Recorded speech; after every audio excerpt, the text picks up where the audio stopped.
Okay, I'm singing the setup to this thing. You grew up in St. Louis, on welfare, there you were.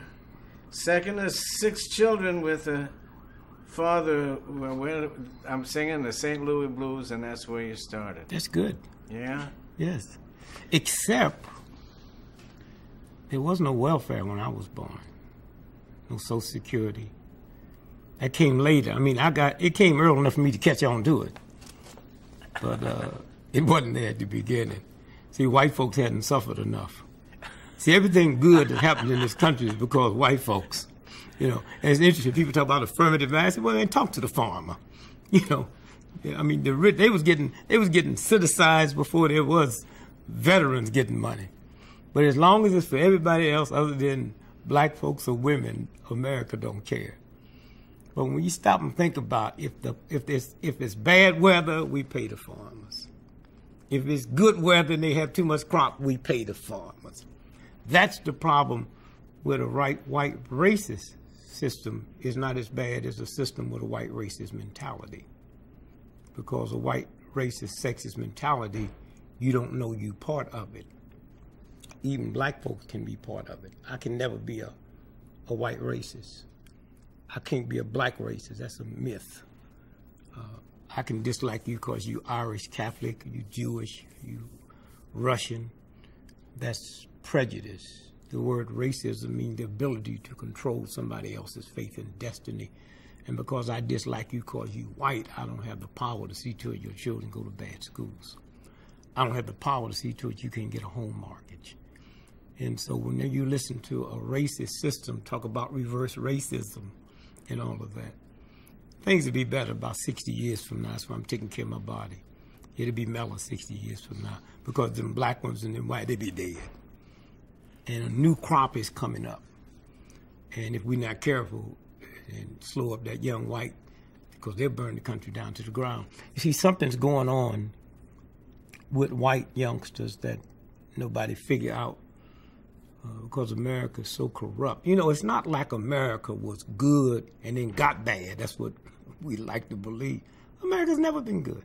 We better today than we was 50 years ago. But what had happened because of integration, and a white child can turn on TV and see a black giving the weather or anchoring the news. So all the lies that could be told about black folks don't work now, although when they was told, the only black that young white was close to was my mama, the maid. And she was always happy. She never got an attitude till she got home, and she talked about white folk like they was dogs, but not in front of them. And so all at once now, when a youngster grow up and hear lies from mom and dad, there's something inside of you that makes you not want to hit your mother and father. So they start inflicting pain on themselves, and all America have missed that. All of Europe have missed. If anybody's ever bit their tongue, these young whites don't stick their tongue out and say run 5 screws through it, and they not taking painkiller. We missed that. I mean, we going for a hell of a ride. They put it through their titty nipple, through their vagina, and we're not aware of what's going on because we're so busy laughing and looking and talking about the rap music and their profanity. I'm born in 1932. They invented a new cuss word since I was born. That's why I never use none in my act. I mean, don't bring me no old 1932 Cadillac. If you haven't got a new one, just let me walk. And so you see that whole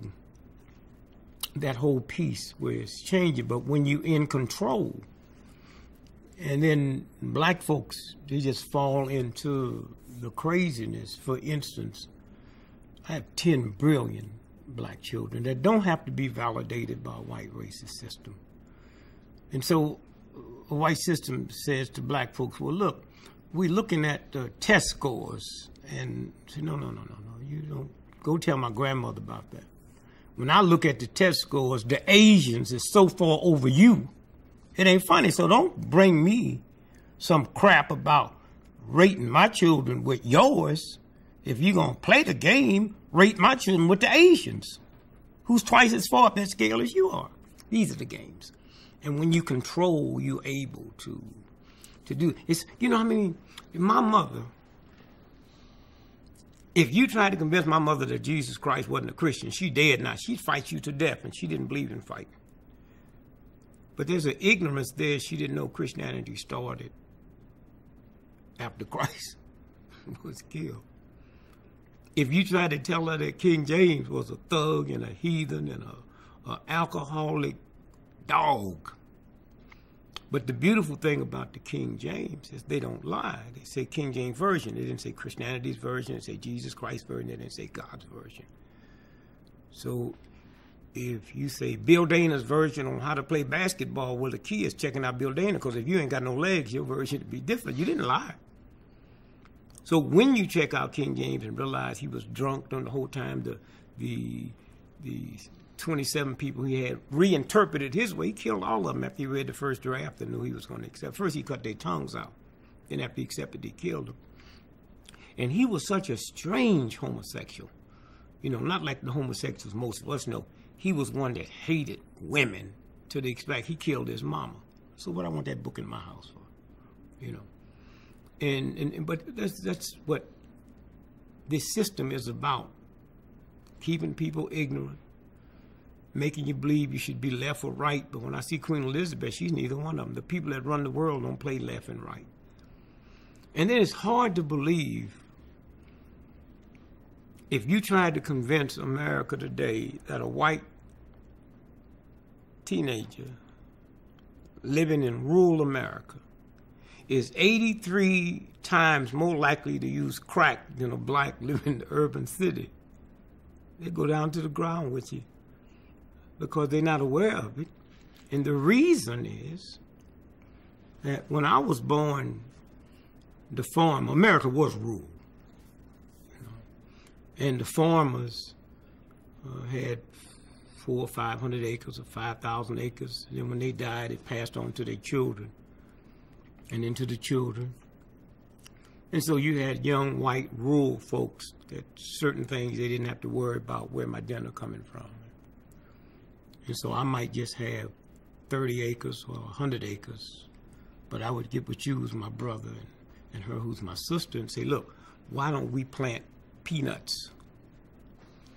And then next year we plant cucumbers. And that was fine, you know. And then all at once, Agra farming came in and wiped them out. So then they have the same problems that black folks have. And drugs is good, alcohol is good.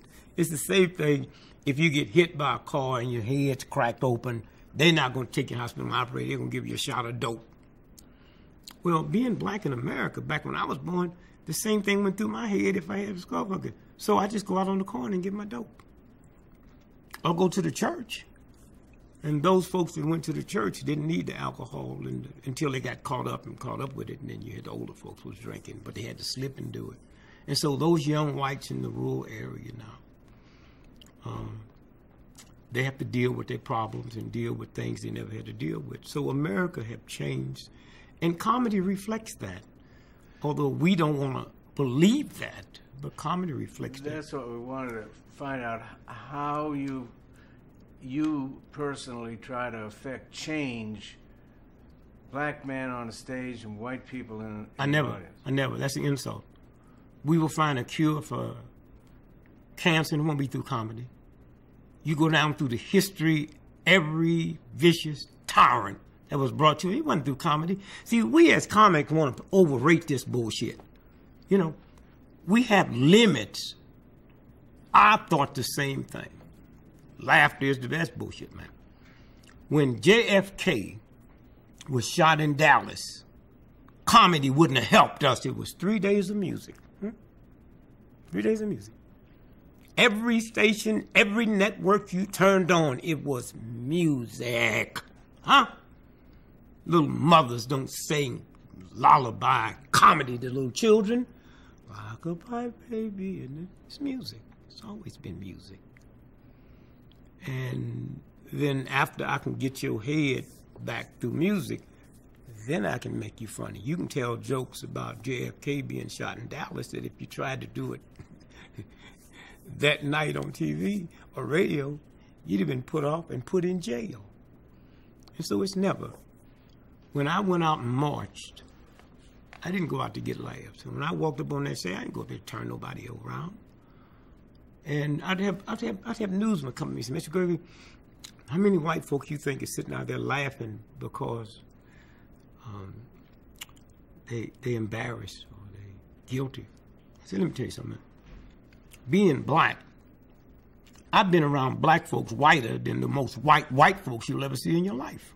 So I can't look out in that audience and know if that's a Negro passing or just a Negro that's light complected. But you as a press person, you have the right to go ask them.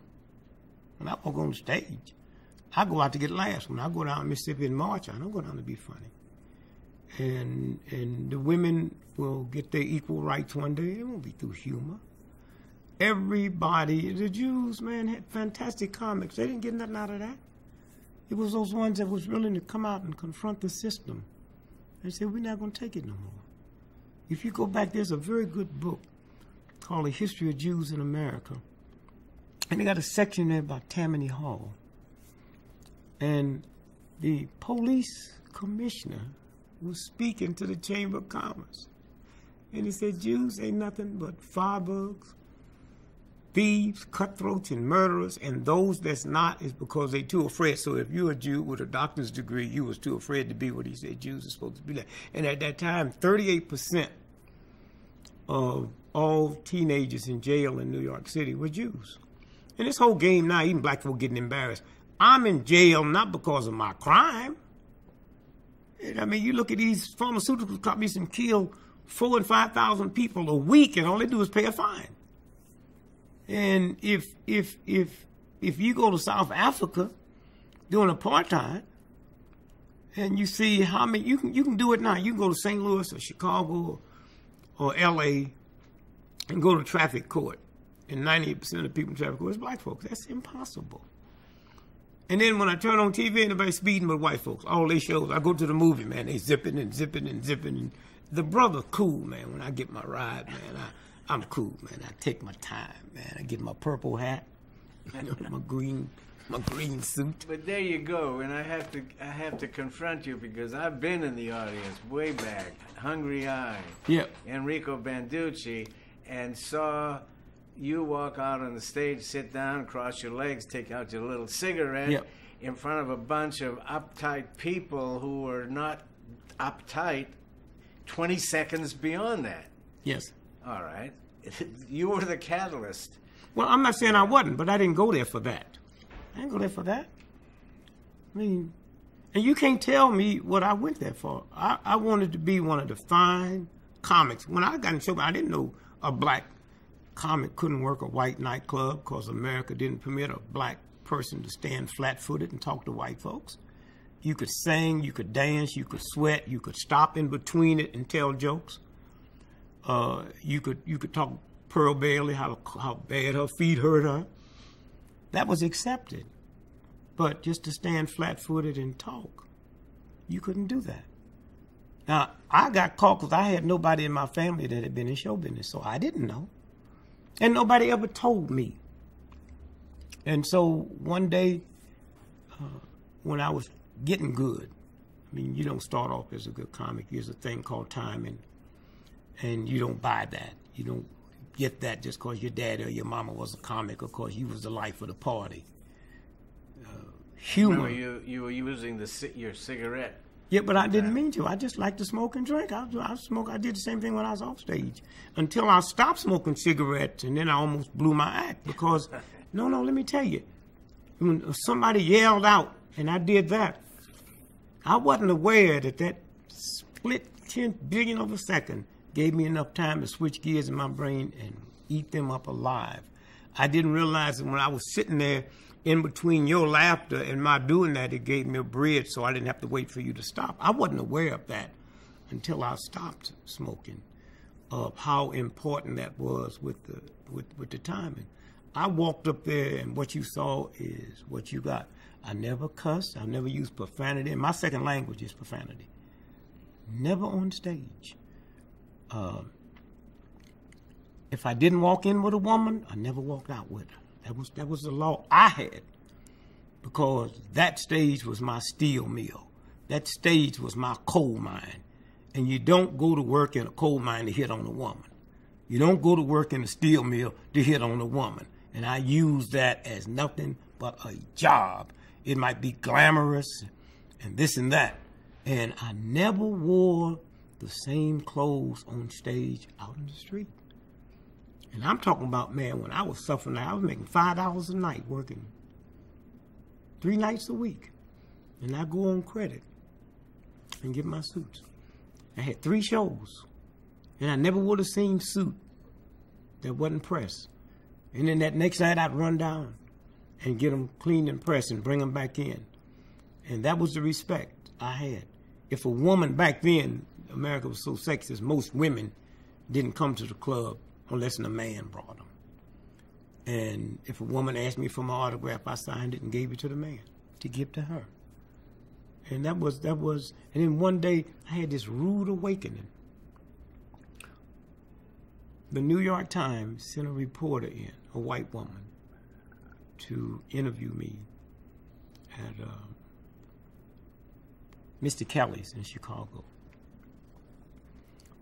And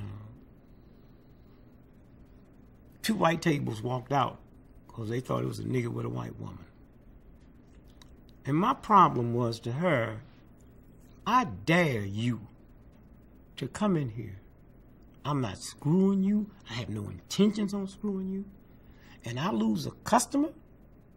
And the only reason you here, not to see Dick Gregory, you here at work.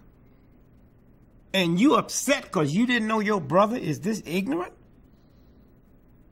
And from that day on, I always had a white dude with me. You sit with him. I'm losing my damn job over her making her living, and she don't even know how ignorant and stupid her brother is. And so you go through that, and you go through it. And then, you know, you get above it. The biggest break I ever had is I was at this all-Negro, probably the best, biggest Negro nightclub in the world. It was in Chicago, Robert's Show Club. Brand new. Had a Las Vegas stage. And they brought in Count Basie, Joe Williams, Sarah Vaughan, Sammy Davis. Well, man, that first show, you couldn't get in there for the white folks. And Hugh Hefner was sitting on the front row. So they told me that week I wouldn't be able to work it because they got this big comic coming in from New York named Nipsey Russell. And so I said, you paying me $25 a night. I work 3 nights a week. Then when the big show comes, you don't need me. Well, you get him to stay here to work all your shows. I quit. And I didn't have no job or no money. So they said, wait a minute. Let's do this. How about you MCing? And I MC'd, and I've never MC'd. I mean, I've turned down big money that people come. I've never MC'd since then. And an old black dude told me something. He said, if you got 2 hours out there on that stage, that's your stage, son. Or if you got 15 minutes, you can do the same thing in 15 minutes you do in 2 hours when you have to, or you can do the same thing in 2 seconds that you can do. And I heard him. And I walked out there, and Hugh Hefner was sitting, and just this little MC, he heard something. And Earl Corey came into the club. He refused to work 7 days, and I got the call. And I went down, and I never spent much time downtown Chicago. They were paying me $50, and I didn't know white folks, you know, sent the money to your agent. So I came down there with 25 cents to get on the bus and got off at the wrong stop. And I had to go on stage at 8 o'clock, and I'm praying and running. It's a blizzard. And I asked people, where's the Playboy Club? And they said, so then about 8 blocks away, I could see the sign, and I'm running. I don't know now that this room had been sold out to a group of Southern white frozen food convention. And they decided, Hefner and them decided, well, I don't need to work. Well, they was going to pay me. So if I'd have got there a half hour early or hadn't got off at the wrong spot, Victor Lowndes, who ran it, he said, you don't have to go on. So I said, okay. I didn't. I got there at exactly 8 o'clock, and I got my clothes over my arm. I don't even have time to change clothes. I ran up the steps, and this white guy standing there trying to stop me. And I didn't know who Victor Lowndes was. And I just pushed him out the way. I asked the guy downstairs, where's the carousel room? Say, second floor. And I ran up, jumped up on stage. Hey, I'm Dick Gregory. At 8 o'clock sharp, and at 12 o'clock, I was still talking. And Hefner came over at 12:30. And so that's been the story of my life. I had no business on that stage. And so I'm at Robert's Show Club, sitting at the bar, that's the black club, and Billy Eckstein is sitting next to me, drunk, cussing out Jack Paar. Now, I've looked at Jack Paar every night for 5 years. And when he go off, I sit in the mirror till 5 o'clock in the morning, going through my act, what I'm going to do when I get on the Jack Paar show. And had it not been for Billy Eckstein, I wouldn't be here now. Because when he cussed Jack Paar, I almost grabbed him because Jack Paar was my man. He said, yeah, man, Jack Paar, he ain't never let a nigga sit on the couch. I said, what? You heard me, nigga, he ain't never let a nigga sit on the couch. And I didn't know that. I look at him every night, man, and never knew that if you were a Negro, all you could do is your act and leave. Now, that was my man. Robert's Show Club was at 63rd and Cottage. I lived at 95th Street. I walked all the way home that night crying. And I never told my wife. Never told her. So at the Playboy Club, everybody, that was the hottest club in the world because it was the only one in the world. And because of that book, people would come in from all over the world. And that wasn't nothing like having a Playboy key. And so the Time magazine science editor from Cape Canaveral, Florida, was in town, wanted to go to Playboy Club. In some kind of way, they had gave out all the comps they had. So the guy said, I got a letter from a Negro comic over there. He wanted somebody to come and interview him. And said, so why don't you go over there on the pretense to interview Dick Gregory? And you get in. And so 2 pages in Time magazine, not by an entertainer writer, but a science editor that just wanted to get in the Playboy Club. Now, Time comes out on Sunday in New York, and Jack Paar read it and went out of his mind. And so my wife picked up the phone, and she just held it and said, it's here. What you said was going to happen. She didn't know. So I get on the phone. Dick Gregory, Mr. So-and-so, I'm Jack Parr's producer. What a fantastic article in Time magazine. Mr. Parr would like you on the show tonight. I said, I don't want to work the show. Dick, I know you think this is a prank. No, I believe you. I don't want to work the show. Why? Because the Negroes never sit down on the couch. And I hung up and started crying. That's the first time my wife knew that I would not work a Jack Paar show. And so while I'm trying to explain it to her through my tears, the phone rang again, and now it's Jack Paar. Hey, Gregory, Mr. Parr, how come you don't want to work my show? Because the Negroes never sit on the couch? Yes, they have.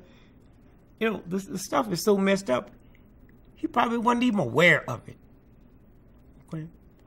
So I went in, and I sit on the couch, and I did not know if you didn't sit on the couch, you didn't become a family. Once I sit on the couch that first time, my salary jumped from $250 a week to $5,000 a night. That's how powerful Jack Paar was. if you sit on the couch and became a family member. And NBC got so many calls that night, the circuits blew out. Then another thing happened. The letters that would come in from white folks saying, you know, it never dawned on me that black children, Negro children, white children were the same. Because I'm sitting on the couch talking about my children, you know, make a little funny thing. And they realize all children are the same. But where would they have seen this before? I didn't go there for that reason. I didn't go there to let white folks know that black children and white. I sit on the couch because I did not know until Billy Eckstein told me that a Negro was never permitted to sit on the couch. And I knew that that would make me or break me.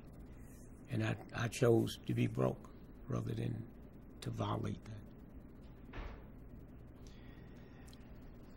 That kind of bravery is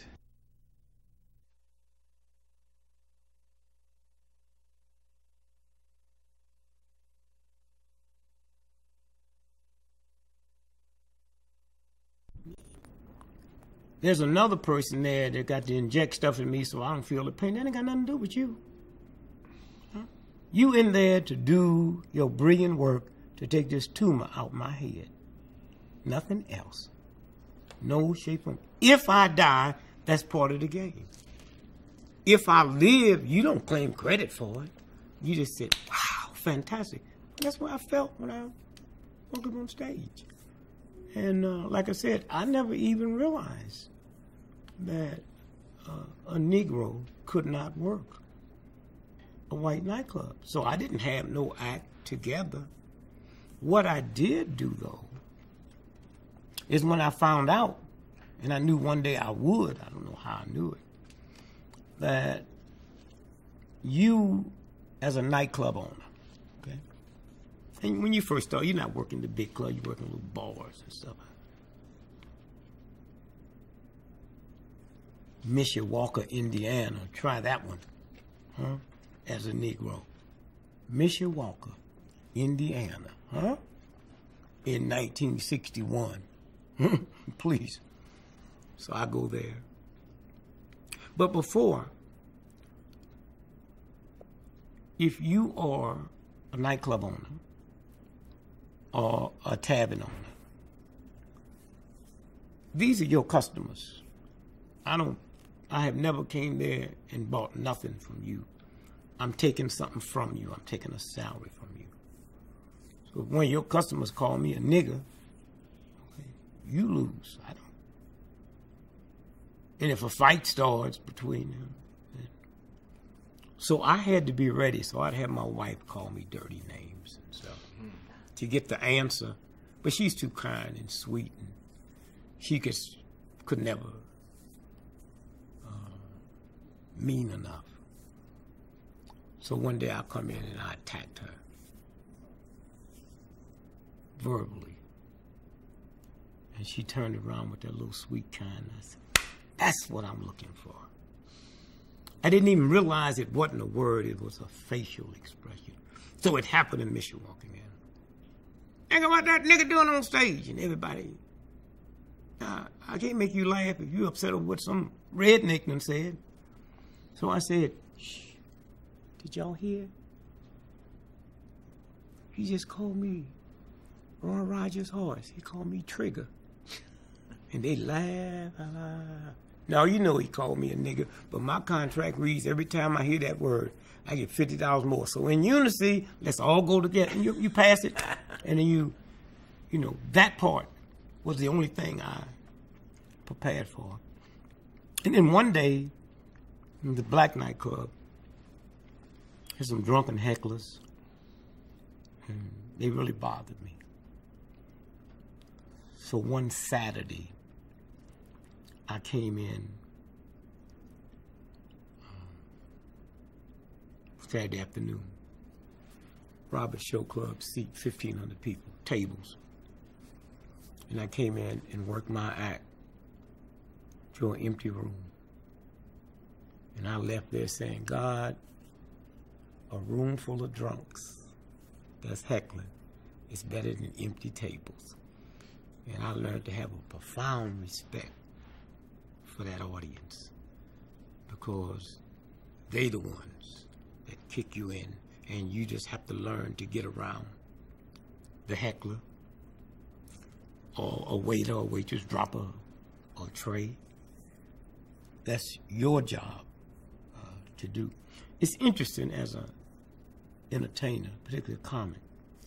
People come out to see you. They don't come see you die. They pull in, they come on you. I mean, you got to be real bad to bum, because they come in there. You represent them, man. They didn't come in their work clothes. They went home, took a bath, showered, and got dressed to come out and entertain themselves. And you part of that entertainment. See, most Americans don't know how to enjoy yourself on the way to the party. You got husband, wife be in the car, boyfriend, girlfriend be in the car. Don't talk to each other till they get to the party. Then they all smiles. My philosophy, well, if you can't have fun on your way to the party, you shouldn't go. And so it was that whole piece of all my contracts. I had in all my contracts, if you advertise in a white paper, if there is a Negro paper within a 100-mile radius, you have to take an ad out in that, or you violate my contract. Another thing was, when I would hit town, don't forget who I was. I would go into the Negro neighborhood and take $200 or $300 to the barber shop, and I'd ask the barber if he would bring a party to come catch me at such and such a club. But don't act like you know me. And then tomorrow we'll hook up and I want to know how you was treated. And so I did all of that, being the first one to see what was going on. And sometimes you found it, sometimes you didn't. I refused to work Vegas because at the time, a Negro entertainer could not stay in the hotels. It's kind of interesting. Louis Armstrong, as great as he was all over the world, he never went to Vegas, his top billing. It was always some white woman that got top billing. And he was always second on the show. He would tolerate that because he was brought up that way. And it's kind of interesting when you look at Jackie Robinson, who really made a fantastic mental change in black folks' head, because he was probably the first Negro athlete that wasn't a Southerner. He was born in Birmingham, but within 4 weeks his mother and father then moved to Los Angeles. Los Angeles prejudice and race, but it's a different form. So what you had before Jackie Robinson, you had black professional athletes that would have sex with white women, but they wouldn't be seen with it because it would affect their career. So Jackie Robinson came through, and he had so he had to sign a contract that he would not date a white woman for 3 years because he was dealing with a different mentality. Or he couldn't get angry, and I'm sure that's why he's dead now, because when you hold that in you, when you're not used to it, it tears up the pancreas, and he eventually went blind, sugar diabetes, and of what he had. Was it worth it? Sure it was, because what came out of that was a different mindset. And so when I walked up on that stage that night, I didn't know Southern white men, other than the stories I heard. But I was a fine comic. And I just went up there, not to compromise. So where you from? Man, I'm Birmingham. I spent 20 years in Birmingham one day. And then Hefner came in. At that time, about 95% of all nightclubs and cabarets was owned by the mafia. And they supposed to be the baddest dudes in the world, but they would never bring in a Negro comic. In my life, Hefner's the baddest dude in the world. He did something that them hoodlum, thug, dog tramps who had the world thinking they was bad wouldn't dare do. And so I think America one day will have to say thanks to this man, because what he did changed the whole complex of comedy in America. women could get through. In a way, he was able to do it. I'm sure he was holding his breath that night as you performed. But remember now, he didn't know. That wasn't even in Hefner's head. Yeah. Victor Lowndes probably, Hefner never came over. You didn't see Hefner. Victor Lowndes knew, and he said, well, and that's his job. And like I said, had I got there on time before 8 o'clock, I wouldn't have gone on. But I didn't, and I didn't know who this white man is standing in the first time I'd ever been a Playboy in my life. So I just pushed him out the way. Because I'm trying to get up here, that old thing, Negroes never on time. I had all that in my head. I'm going to be I hit that stage.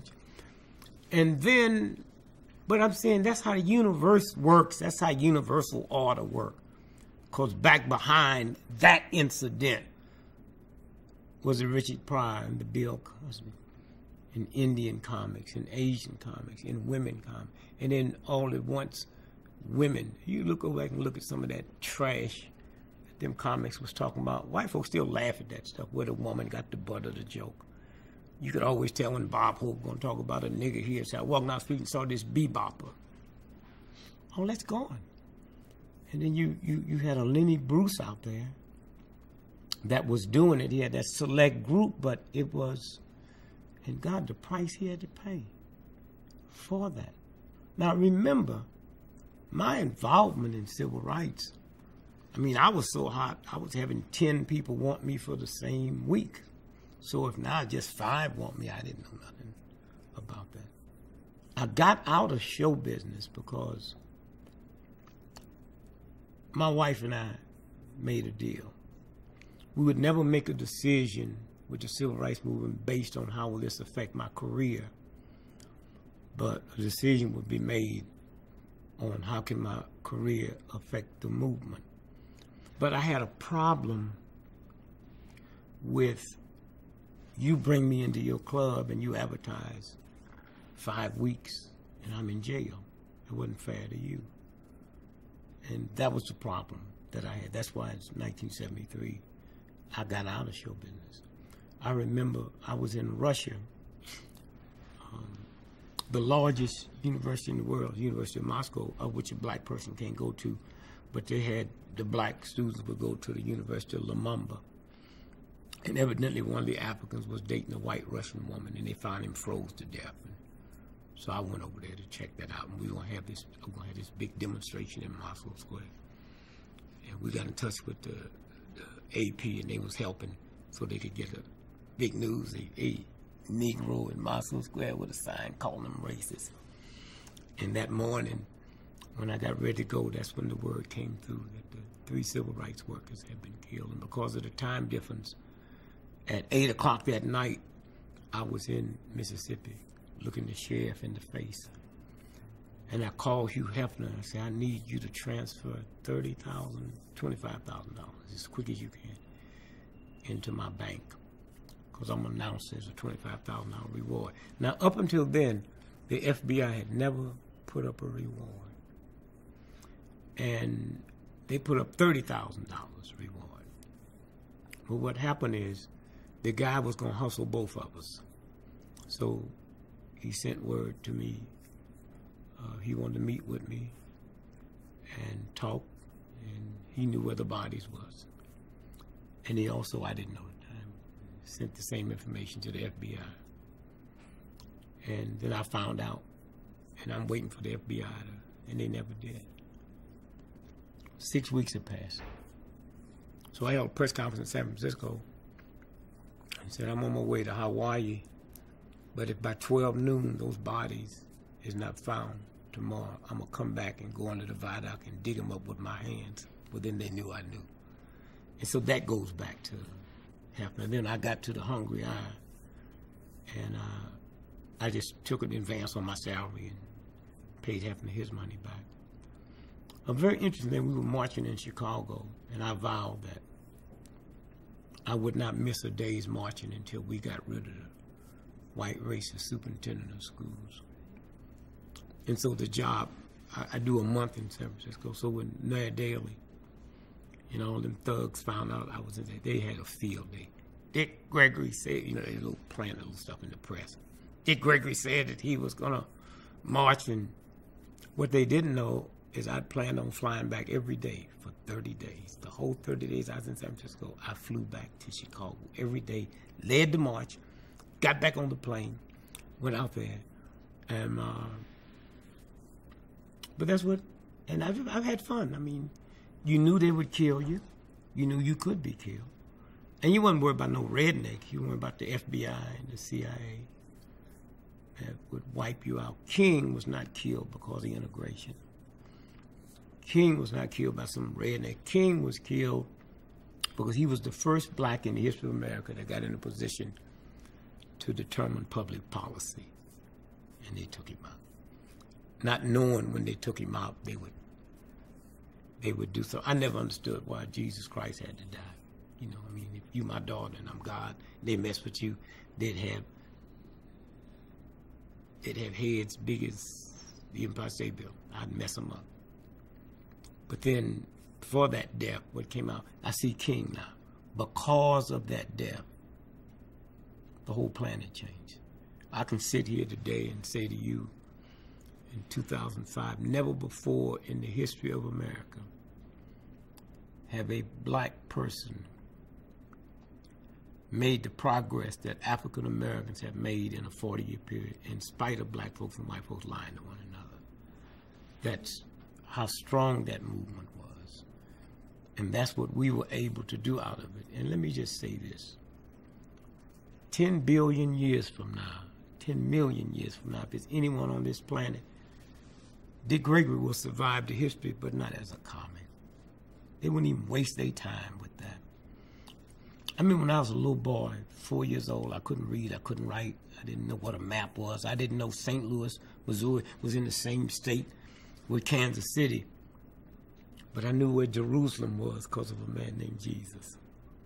One day, when America ceased existing, they will always know where America was because they'll have to tell you where King and this great movement came from. That's what I thank comedy for introducing me to this piece over here, which changed my life. I'm respected all over the world today, not because I can't go to Paris and make people laugh and speak French. I can go to Paris and get proper respect from the human rights people around the world because of not being funny, not being the first Negro to work a white nightclub, but the human rights part. And that's what the movement did for me. At that poignant moment, which was memorialized in a picture you were nice enough to give Evie and me, others of you, and Martin Luther King with a tear in his eye, and you're saying that he had shared. It was in Chicago. Yeah. He had a big rally. And I wasn't in the inner circle, so he could say things to certain people that he might not have been able to share with his top people because he didn't want them to know. He just hugged me and said, they're going to kill me, aren't they? I didn't know what to say. I just said, man, they're going to kill us all. Better you than me. I didn't know what to say. My point was that were you able to use a tool of humor at such a poignant moment? No, I didn't try. Or leading up to it, did you? I didn't know he was going to say that. Yeah. I didn't know he was going to say that. Hey, man, somebody walk in your house. I mean, if you believe in killing, and somebody walk in your house and going to kill your wife and family, you can't tell them no jokes, man. Jokes is when you comfortable. Yeah. You know, jokes is something comes over you when you walk out on that stage. If your mama died or you got problems, once you walk out there, something happened. Tooth hurt, sore throat. You can walk out there and something happens. Something comes over you. And you don't even feel nothing until you get back off stage, and then your knee go back to hurting again. Well, I think we all have this power in the human body. We tap into it more in show business because it gives us this job, gives us this extra bonus. But you see emergency people do it. You see a mother whose car fell over on the baby. She lifted up and pulled the baby out. If you told her to go pick that car up, she couldn't, you know. And so, no, I had no idea what he's going to say to me. when he hugged me and told me, they're going to kill me, aren't they? I didn't know what to say. I said, I didn't know. I said, hey, Doc, they're going to kill us all. Better you than me. And when I stepped back, I saw this look on his face, and somebody captured the picture. And you see this watery in his eyes. But that picture will be worth millions one day. And let me tell you something. The world works like comedy. When there's a tragedy, now you can't walk up on stage today and do an hour's worth of jokes about what happened in New Orleans. There'll come a time you can. There'll come a time that'll be so. Well, let me tell you what time. You and I were standing outside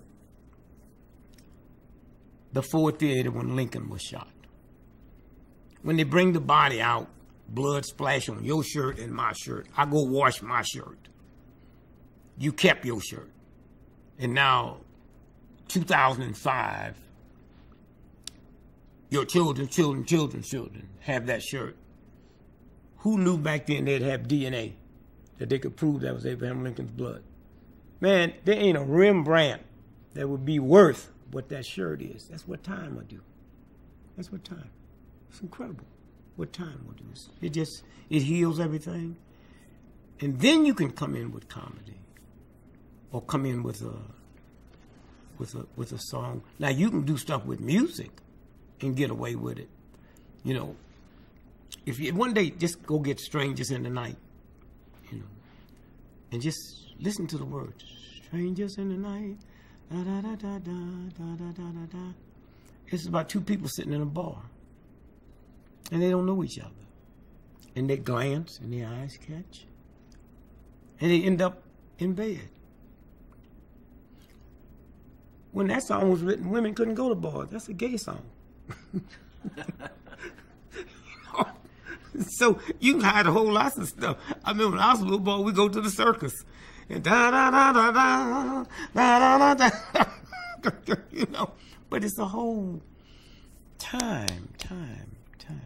There will come a day in America that no black or decent person will sing certain things. I had a big problem with, I can't think of his name, the guy from the Caribbean who was the first third world country person to become. Harry Belafonte? No. Just recently he did that. Bob Marley. Oh, yeah. And I refused to work with him. And I mean, he was the hottest thing on the planet. And I refused to work with him at Harvard University. So his manager flew in to see me because Bob Marley just loved me. And I said, I resent the fact that he did Buffalo Soldier.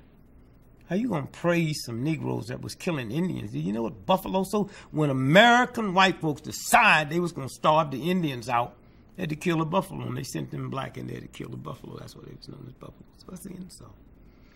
Amazing Grace. I don't walk out because a lot of my friends, I'm in shows where they come and they sing it. I don't stand up, I don't clap. Because Amazing Grace is about this white guy who was the #1 slave trader in the history of the planet. He's British. World renowned. He set the standards of how you was to deal with a slave. And one day he was out on his pleasure boat and the storm came up. He came out of a Christian home. He remembered certain things that he forgot about. Until that storm came up, he fell on his knees and prayed to God that he would repent. But please, God, save me. And the storm ceased. And he wrote the song. And black folks sit in the church and sing that filth. Forgive a wretch like me. I mean, imagine if it was a whore. And she did the same thing. Can you imagine your mother sitting in church singing a song, forgive a whore like me? Your mother never been a whore. But the whore might have been, her name might have been Grace. And it would... Not at all. Not at all. And one day, but I'm saying this is what happens with music. Okay? And then he ended up being a preacher, and then he wrote a book And the book was so horrible, that's what got Britain and Sweden and all them thugs to ban slavery after they read his book. So you can do stuff with a song immediately that you couldn't do with words. Dick, there's an interesting phenomenon going on now. You anticipated it as happening at some point, but there always has been a problem labeled equality. Now, define superiority. I mean, when you go to any sports arena or you go to any theater, you're seeing a demonstration of African American superiority in all of these areas. But that's not superior. Listen, do I get a thrill out of raising gladiators for a white racist system? Do I get a thrill out of raising some jive entertainers for a white racist system? Danny Glover couldn't get a goddamn cab in New York City. But a white dude that just broke out of jail for raping 5 white teenagers could get a cab. That's a game we play, man. That don't even count. And most folks don't understand it, black or white, because it's not about prejudice or race. It's about white supremacy.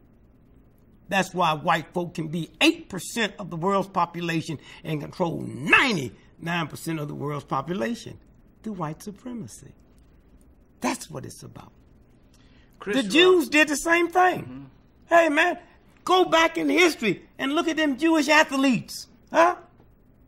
Metro-Goldwyn-Mayer owned one of the large major. He couldn't use a Jew as a leading man. That's a game they play, man.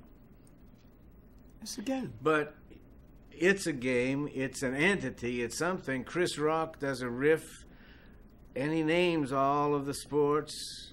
One of the most powerful human beings on the planet, huh? One of the most powerful human beings on the planet was a Negro that became Secretary of State. You think he's there because he's a good comic or a good athlete? Huh? Then he go to the UN, and when you know things done changed, he go to the UN and lie to get us in war, and now you know Negroes is doing pretty good in America. Here's a black man, Colin Powell, that lied, and he get more white boys killed every day. White folks ain't mad about it. Progress.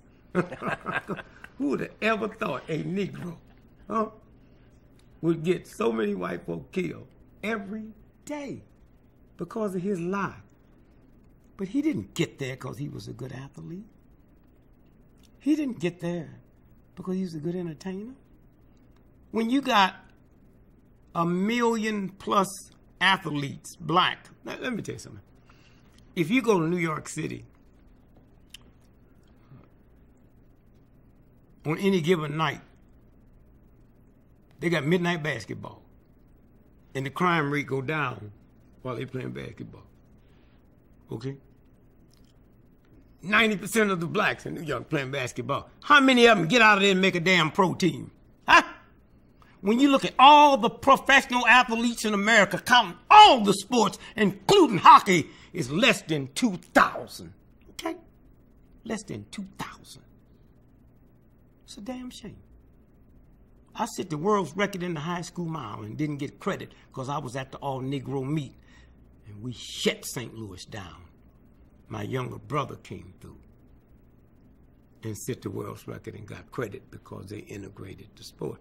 I got 10 children, and some of them had world-class running genes. I shut it down. There'll be no gladiator for a white racist system. That's a game they play. Entertainers, go back and look at the Irish. And it was on vaudeville.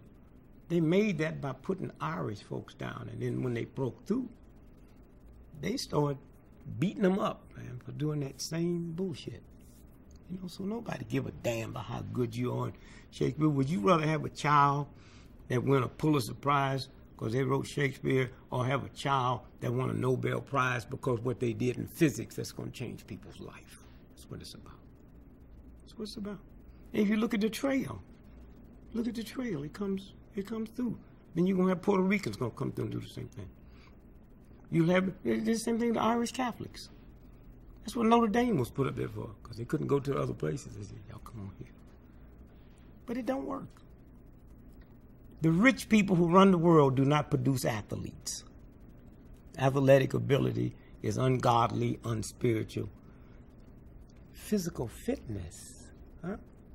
Let's look at black athletes in America. After you look at them, it's hard to believe that in the black community in America, our infant mortality rate is higher than any third or fourth world country. Huh? Tell me about these super niggas, okay? Black men in America is 4% of America's population. 83% of prostate cancer death in America is black men. Tell me about these super niggas, huh? Black women, 6% of America's population, 98% of fibroid tumors is black women. Black men smoke half as many cigarettes in America as white men because of economic, but the cancer death rate is twice as high. There was an article that just came out this week. More white women have breast cancer than black women, but the black women's death toll is 6 times as high because of the sugar diabetes and the high blood pressure. Those other things are just tricks and games. Nothing else. Nothing else whatsoever. The fact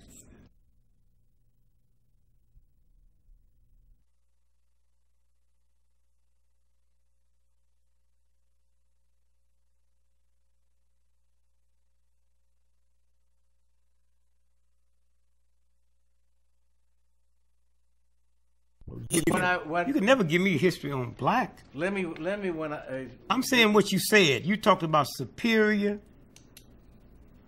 in athletics and on the stage, and I said that don't count. My exact point, what I was trying to get at there. Well, you might be trying to get at it, but that's not what you said. I'm answering what I hear you say. That's the respect and love I have for you. I don't use it to take another answer. I gave you back exactly what you said. I'm going to use that love right now. Here it comes.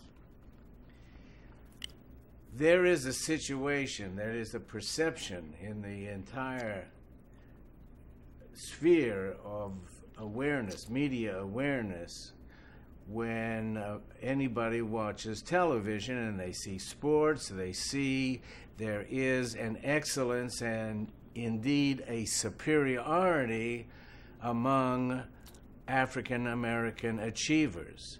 In the African American community, there has to be a whoops. This is a little uptight. I hope we're not drawing any heat on ourselves. Classically, it's been humor that has helped cope with that heat. That was my very clumsy way of trying to get it. That just happens everywhere. If you and I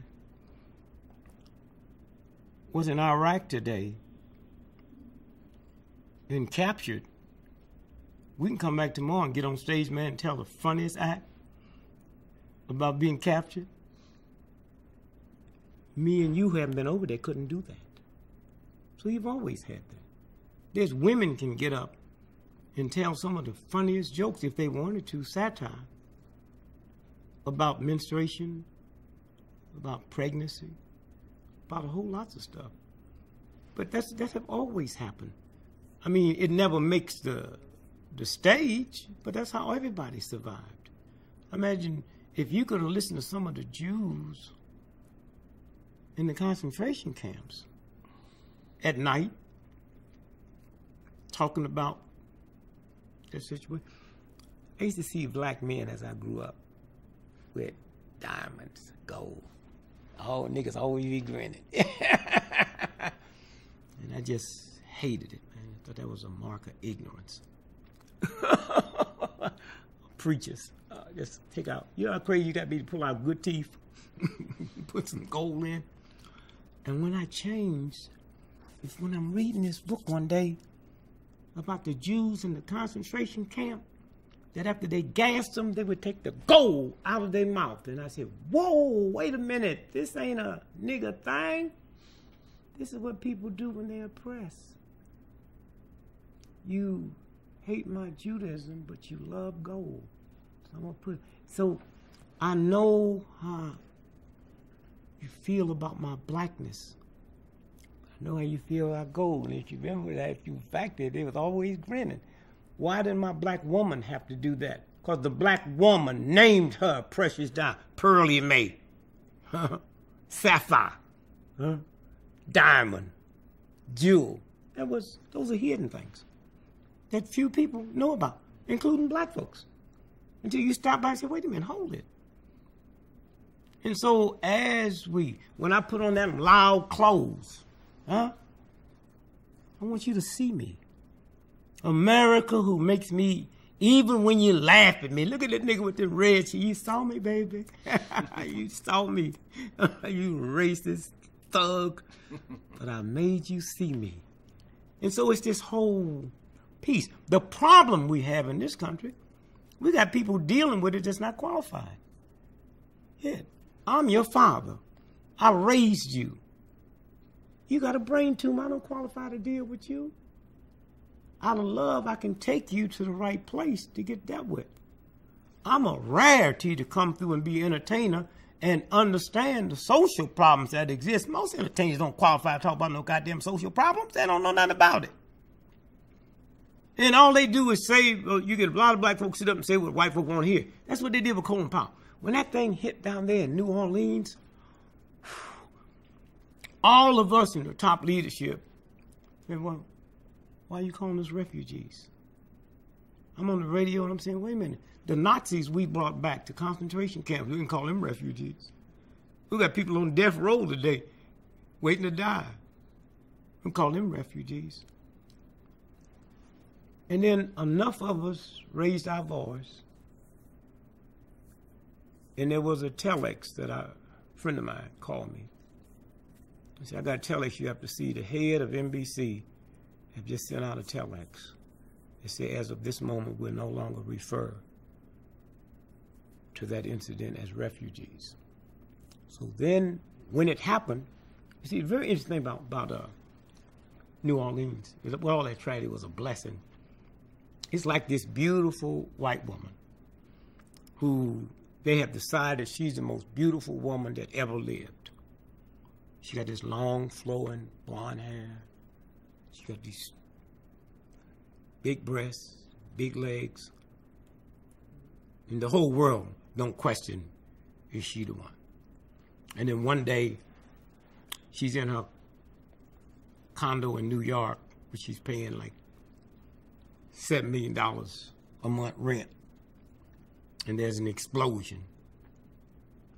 She didn't hear it at first. She's in the mirror, popping out her glass eye, taking off that wig, which she bald-headed, taking off them false titties, which her real ones look like little raisins, and then unhooking that wooden leg, and then that second explosion. So it goes out that everybody knows this is in her building, so all the press is there, so when they bring her out, the world get to see that wench for what she... That's what happened to America with the Ninth Ward. The world got to see us. Because there's people all over the world. First, there's people all over the world ain't never heard of New Orleans. There's people all over the world that never knew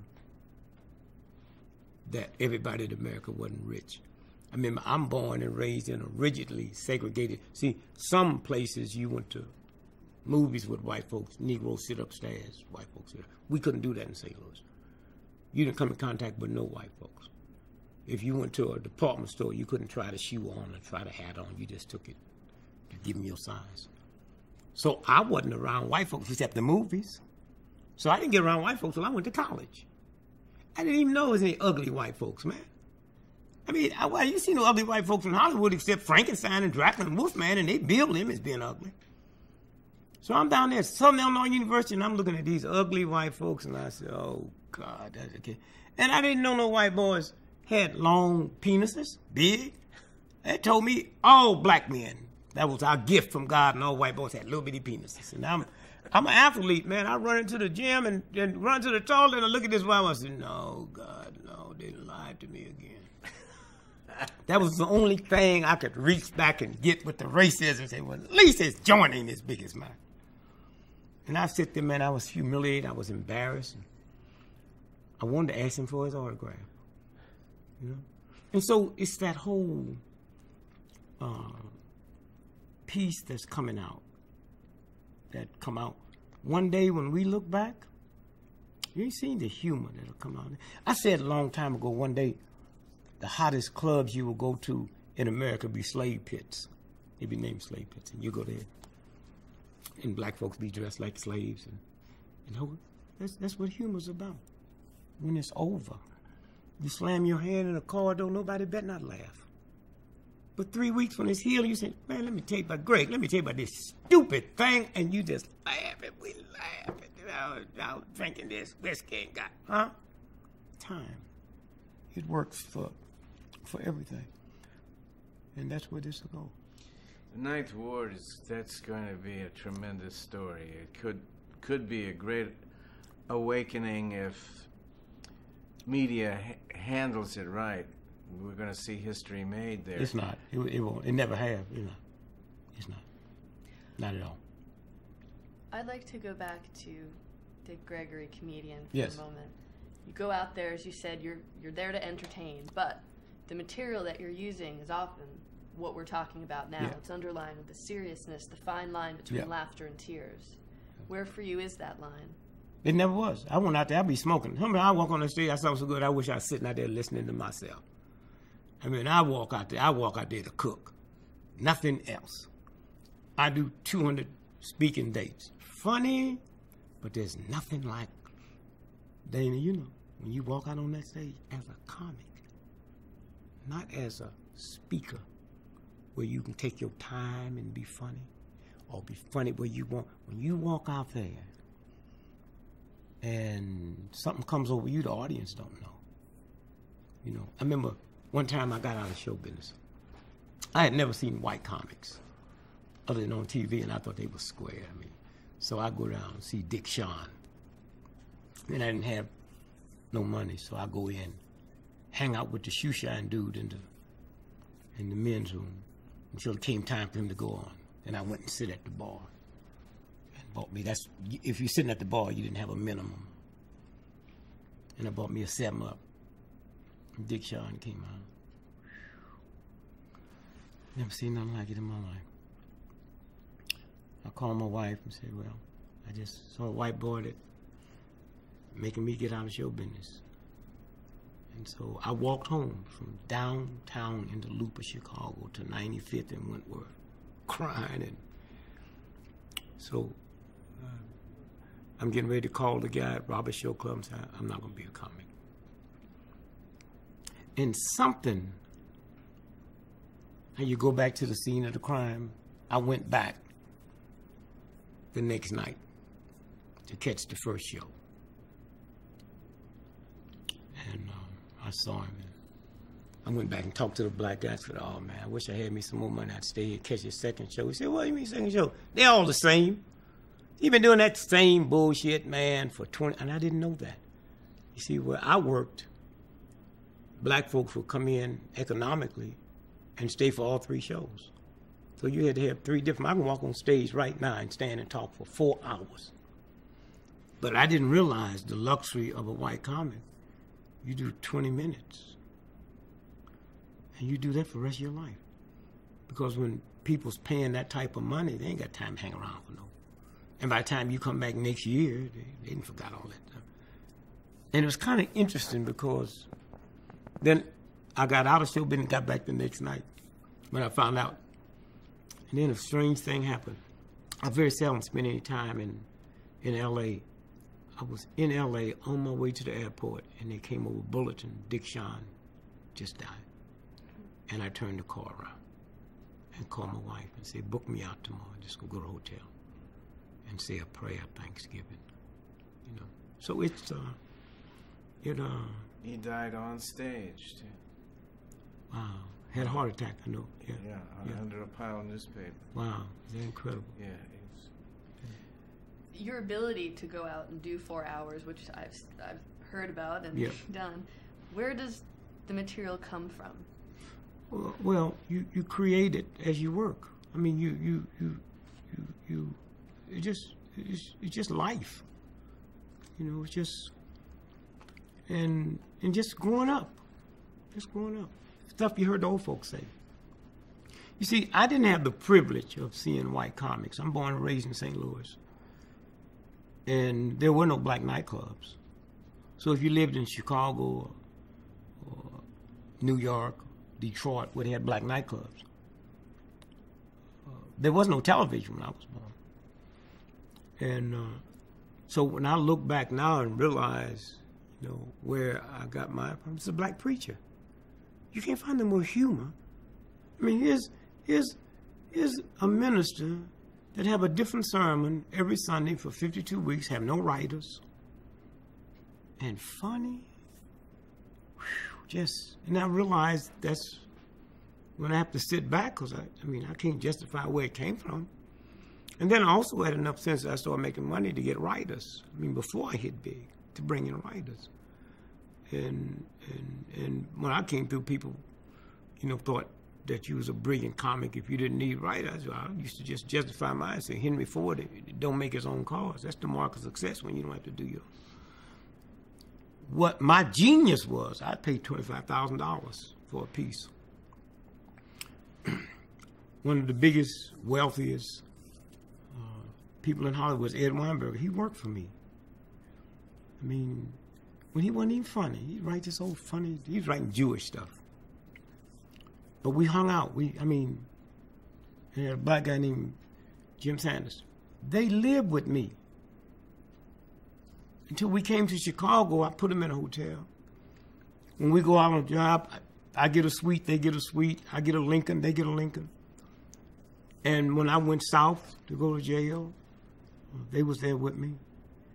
And so my writers was never permitted to bring me any new stuff until 30 minutes before I was getting ready to go on. I didn't want to make stuff work just because I paid for it. If it's funny, Jesus. And Bob Orban told me once, said, you know, you wasting money. I'm listening to you 7 nights in a row. You don't use none of my stuff. I use everything you give me. I just put it in because I don't memorize it. And it comes out Dick Gregory. It don't come out white Bob Orban. Yeah. And so and so a lot of comics have failed because they think because they pay for a piece, they have to use it. It's a tax write-off, so what you worried about? It's write-off. And that's the way I've always felt about serious research. I used to tell Ali, man, you know, you make enough money, get somebody to get the New York Times book review and have them read all the books and give you something. You're on TV, just don't go on just being a boxer. You know, you're brilliant. I know your head. I know how you know. And this is, you know, this is America.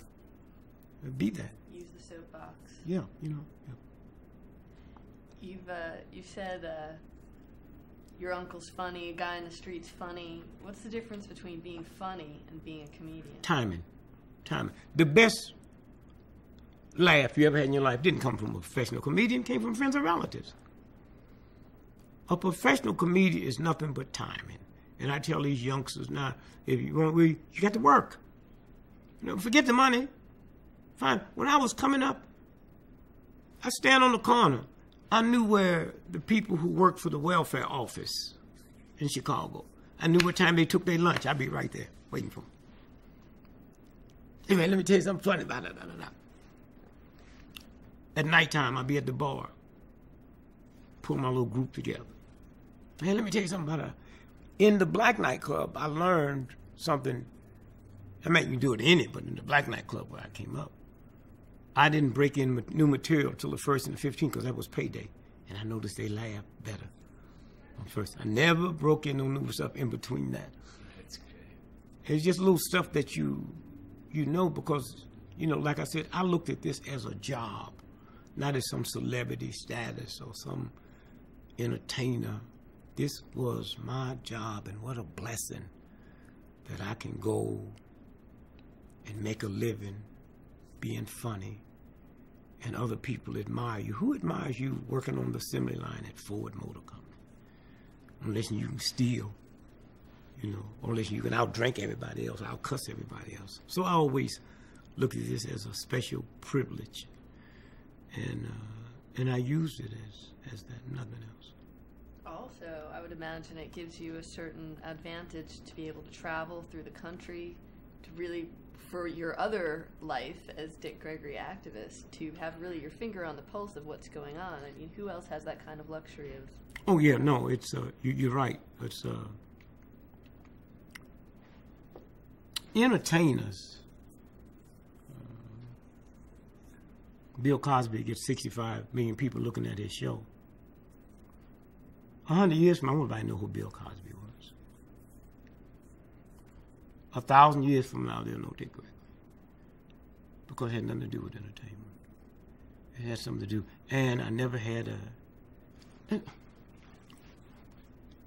I'm at the Urban League convention with Kathy Hughes. She's at the #1 black business in the world. With $6 billion. She's the only person, her and her son, Albert, on NASDAQ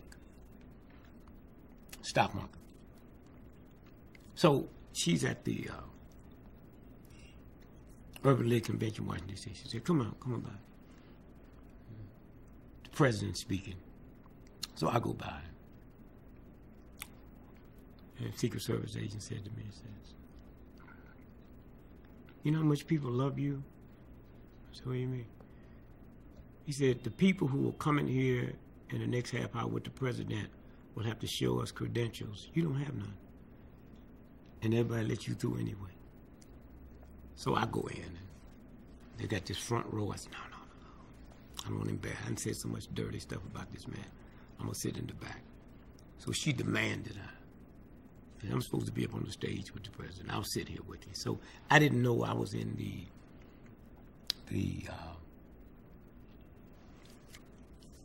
photo op section. So after he got through, the Secret Service come and got everybody and pushed us up to the stage. So Hugh Price, who was the president of Urban League, he was walking down. So he said to Bush, Mr. President, Dick Gregory, you know, everybody know Dick Gregory. Said, so he held my hand and says, you was my commencement. When I graduated from Yale Law School, you gave the commencement address. He said, you made me laugh, you made me cry, you made me a better person. Now, meanwhile, Secret Service had moved him down. He comes back and says, it's a pleasure being on the planet with you. It has nothing to do about being funny.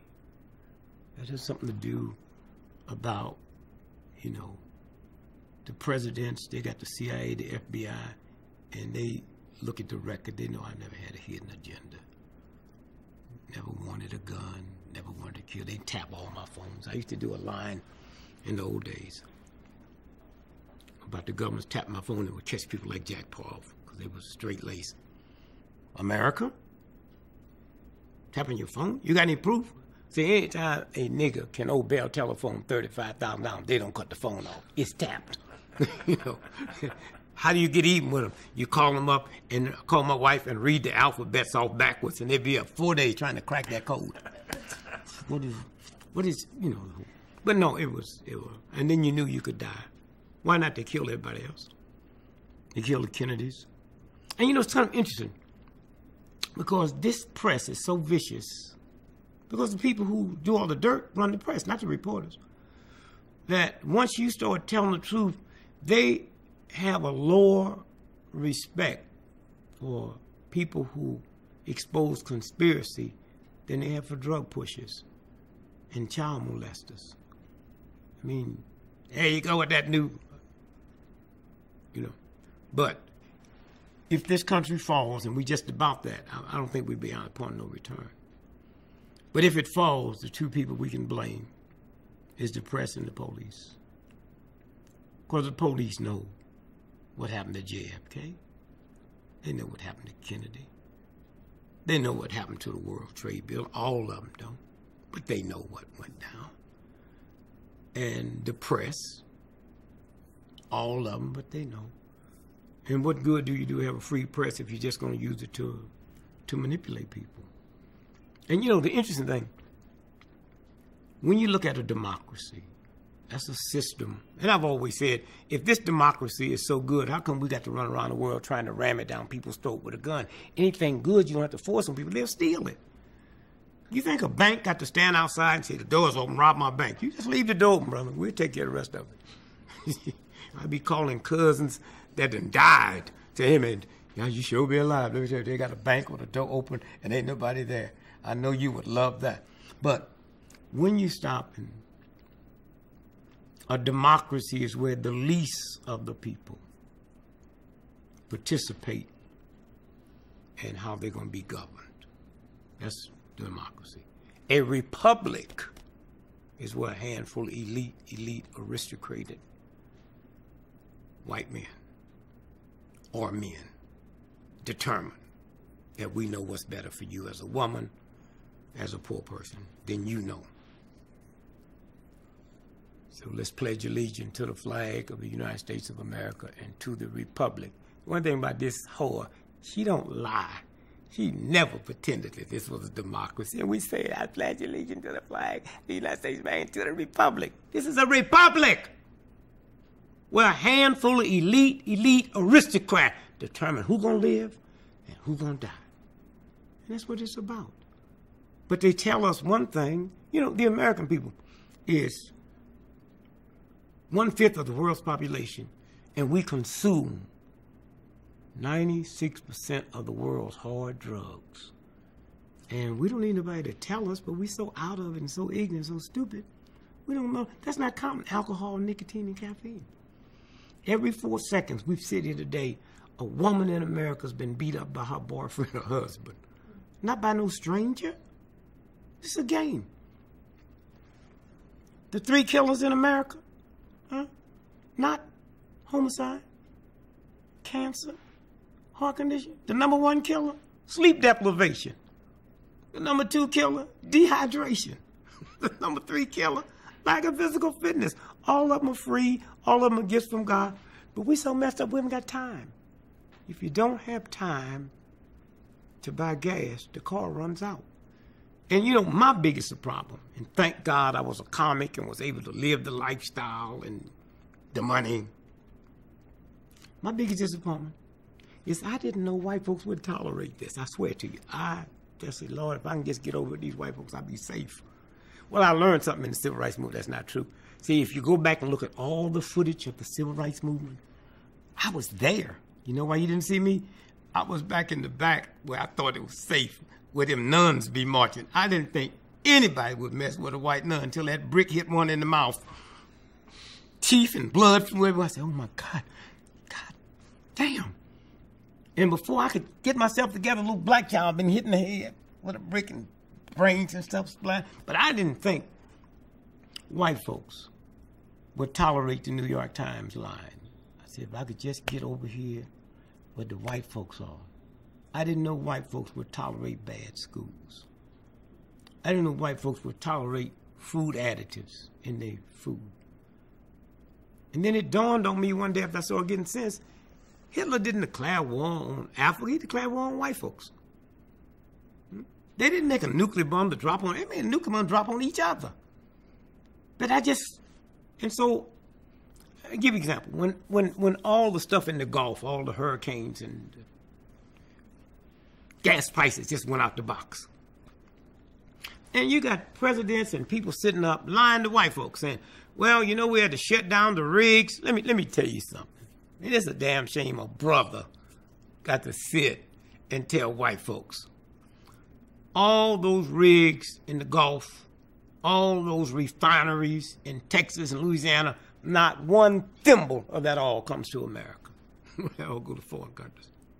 We took taxpayers' money and built the Alaskan pipeline, of which we get 2% and the 98% go to Japan. I just didn't know. I just thought, because I don't hear white folk complaining. And now I know why. I'm listening to these talk shows. White folks say. Bennett says, well, you know, if these black mothers had abortion, the crime would go down. And black folk got upset. I said, well, why you get upset? 99.9% of everybody that give American secrets away, they white folks. So if white women had abortions, we'd never would have lost a secret. You know, the Russians would have been in serious trouble. These white boys, you know. And so you sit and you look and you listen And you see where to change. Reparations? Oh, we'll get reparations. Why? I'm 73 years old. So let's say you just born today. 30 years from now, I'll be 103. 30 years from now, you'll be 30. You know the one thing you and I have in common? We've heard the word reparations for the last 30 years.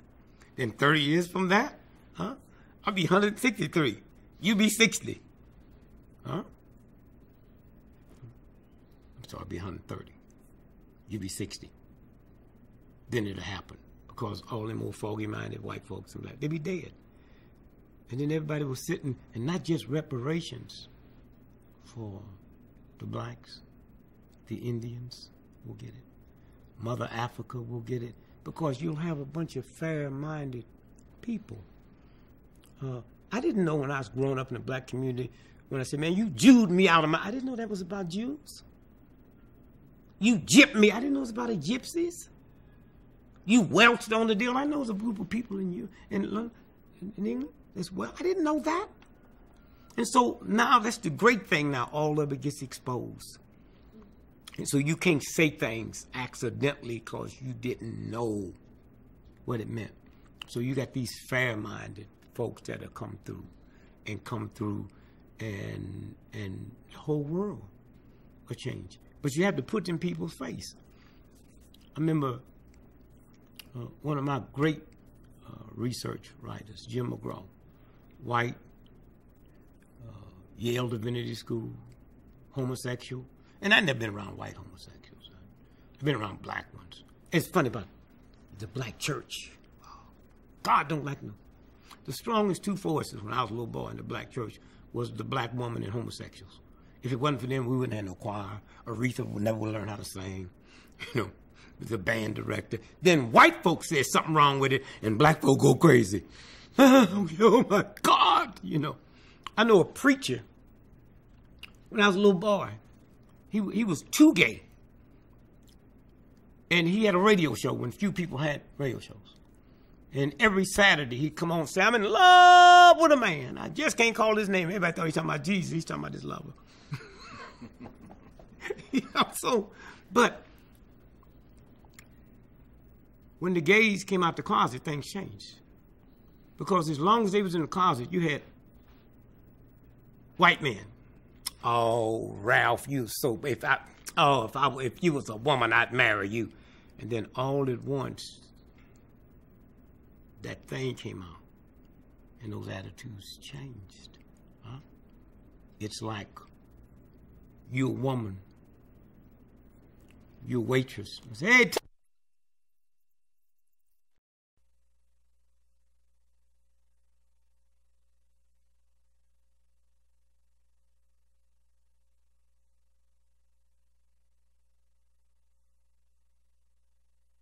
okay. And little by little, my oldest daughter, she has a PhD from the London School of Economics and sex harassment at the workplace. Right now, she's the only authority on the planet.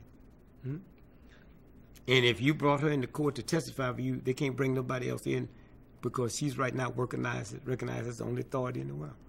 And she told me one day, if I walk into a room and I don't know nobody and shake hands with the men and hug you, that's sex harassment. You know, so even you're gonna have women complain. But who cares? Who cares? Eventually, that will. And you see it now. That as a woman, I don't need his credit card to take me someplace. I got my own. I remember when I was a little boy, a white man or a black man with a car was an extension of your penis. You know, you got your car, you get the booty. And all at once now, General Motors found out something 10 years ago that shocked them. 64% of all automobiles sold in America bought by women. And 85% of all cars sold may have a woman's input. And you know what happened out of that? 66% of all cars in America is gray. Because all the ones we had to turn down that masculinity. That's how it works. All at once, now I know who my customer is. Now, I'm not going to broadcast it and let you know how much power you have, but just as you walk down the street, look at the cars, look at the colors, and see the tones. And then all at once now, when these white boys talking about family value, blame that on white women. They can't control you no more. And let me tell you why. I have 7 daughters, right? 3 boys. There was a time when you as a woman, with such a rigid thing on you, you couldn't go nowhere. So you lived around the house. I remember once they heard him say, Jesus Christ, from the time he was born to the time he died, never traveled in a 30-mile radius. And I said, Jesus. Well, why would you? Everything looks the same. Wilderness is wilderness. The tree going to be different? And so when you stop and think about, in the 30s, if you was born, you couldn't go nowhere. You didn't have a car. Today, you got a girlfriend in Arizona, and she's getting married, and you drive out to see her, and while you there, somebody says, Jesus Christ, with those qualifications, we're looking for a superintendent of schools. Huh? Would you like it? So all of these things have happened now, and so there is no woman at home to take care of everybody's children. And when I just go to these hotels and see these white women with these credit cards, checking in, go girl. And then I trace it back to this movement we was talking about. And one day, see, I don't have to thank you for doing something for me. But my mother taught me to say thanks is good manners. And that's how you know America don't have good manners. Because our movement have liberated white folks, especially white women, white men too. Let me give you what I meant. 40 years ago, at the height of this movement, we were dying and running for our life. A white woman couldn't be a commercial airline pilot. A black man couldn't be a commercial airline pilot. A black woman couldn't be a stewardess. And then the civil rights legislation came through that didn't say for Negroes only. And so today, when you get on a plane, you see back then, the only white woman could be a stewardess. You had to look like something out the center page of Playboy magazine. Today, you get on a plane and see an old, ugly, short, fat, white woman. Thank us. Not her white daddy, not her white brother, not her white husband. We liberated her. A woman couldn't be a cop. You could do clerical work. Because of our movement. You police chief now? You can be head of narcotics, head of homicide. You didn't get that from the Marines or the Chase Manhattan or your white brother. That came under our bill. The other day I'm in Boston and my wife and I go to the Four Seasons. And I said, watch something. Look how these white folk come here. Sweatshirt. One white boy came in barefoot. You couldn't do that before, but now they can't mess with you because they used to do that with us. You don't have a tie on. You don't have it. They don't dare now because there's lawsuits that go down. And so this whole thing, you realize 40 years ago, there was not a woman in America head of a woman's penitentiary. It was all male wardens, and 90% of the guards were male. Can you imagine what went on in them hell houses just to get an extra piece of bread? Today, there's not one woman's penitentiary in America that don't have a woman warden, and some men's penitentiary have women warden. All of that came out of this movement. And it just goes on and on. Firefighters. I was looking at them tear up the ground the other day to build a new highway. There's some women out there. That never happened before. And it will keep on happening and keep on happening because people's head will change. And there will come a day when you won't be able to use the word manhole. Isn't that funny? Out of all the holes with them tops, the manhole is the one with the big steel top. That's going to change. Even women's going to. When you go walk down the street, if you're a 5-year-old girl and you see that stop line, that means stop, but that's a man's hand. And then when you see it go, that's a man's gate. So you learn as a little bitty girl where authority, all that's going to change. All of that is going to change. And they're going to be upset for a while, and then it's going to be funny. One day when women think about what they had to go. See, my big shock was I never knew that much about white society. I didn't know as a little boy that a white woman didn't get the right to vote to 1920. She came over on the boat with that boy. I said, Jesus, if he treat his mama like this, my mama better not come out the house. And I got to think about Frankenstein and Wolfman and Dracula. They wasn't killing them but white women and a white boy writing it. They never mess with a sister. Never, ever, ever mess with a sister.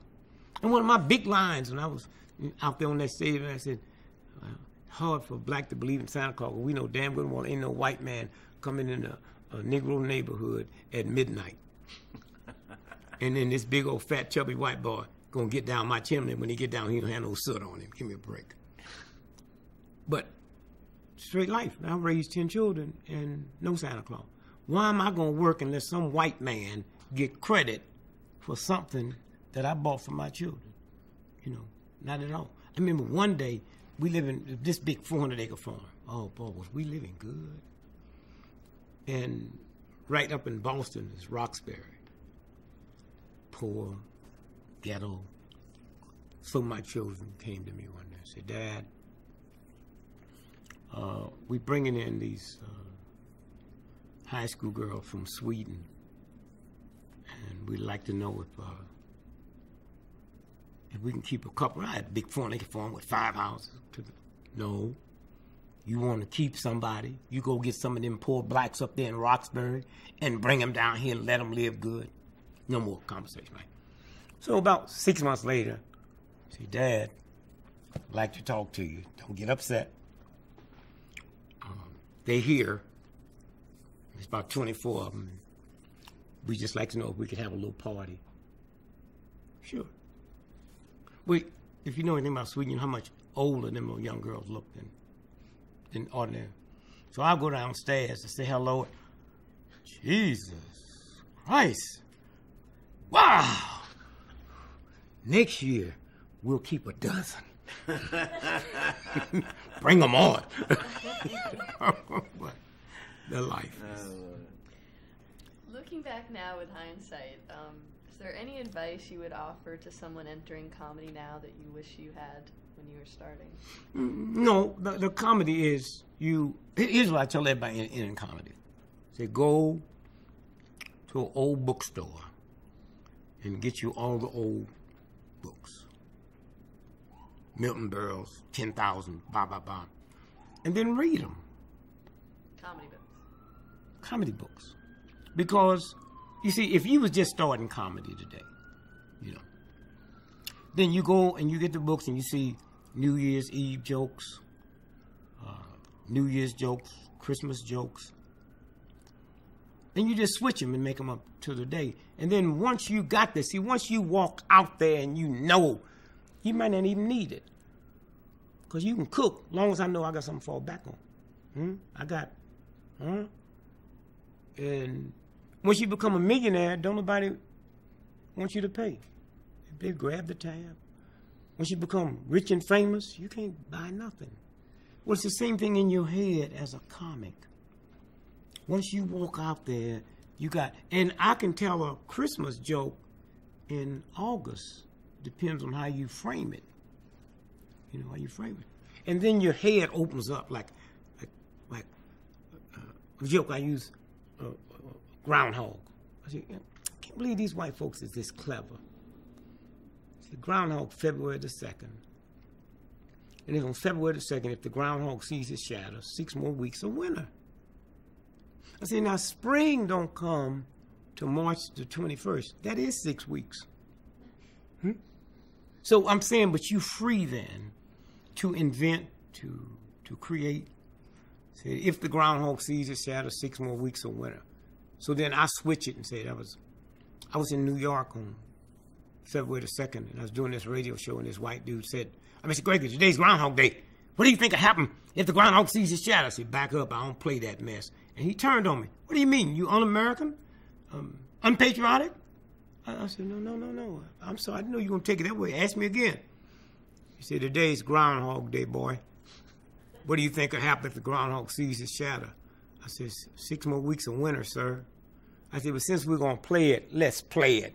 Suppose the groundhog come out today and don't see his shadow, but see 5 black dudes. What do that mean, white boy? He got nervous. I don't know, 6 more weeks of basketball, chump. So you just add and you bring it up. Them old books, we went into a drug culture, so you switch to alcohol. You had to be careful with those books because the woman always got the butt because of sexist and the whole thing. But that's what I would tell them. Bill Cosby will tell you that he gives me credit for him being, because I said, until you become a household word, you just playing. You just playing. Whatever you do, work to be a household word. And so comedy today is not like it was. I mean, you got comedy stores. So you got folks that's so funny today that we don't even know about because they're not on TV. Richard Pryor probably destroyed more comics than anybody in the history of the planet because of profanity. And if you take all of Richard Pryor's comedy and clip out all his profanity, they're just as funny because he never used profanity as a punchline. The young punks that came through, that's all they heard. You see, when I listened to Richard Pryor, I heard his genius.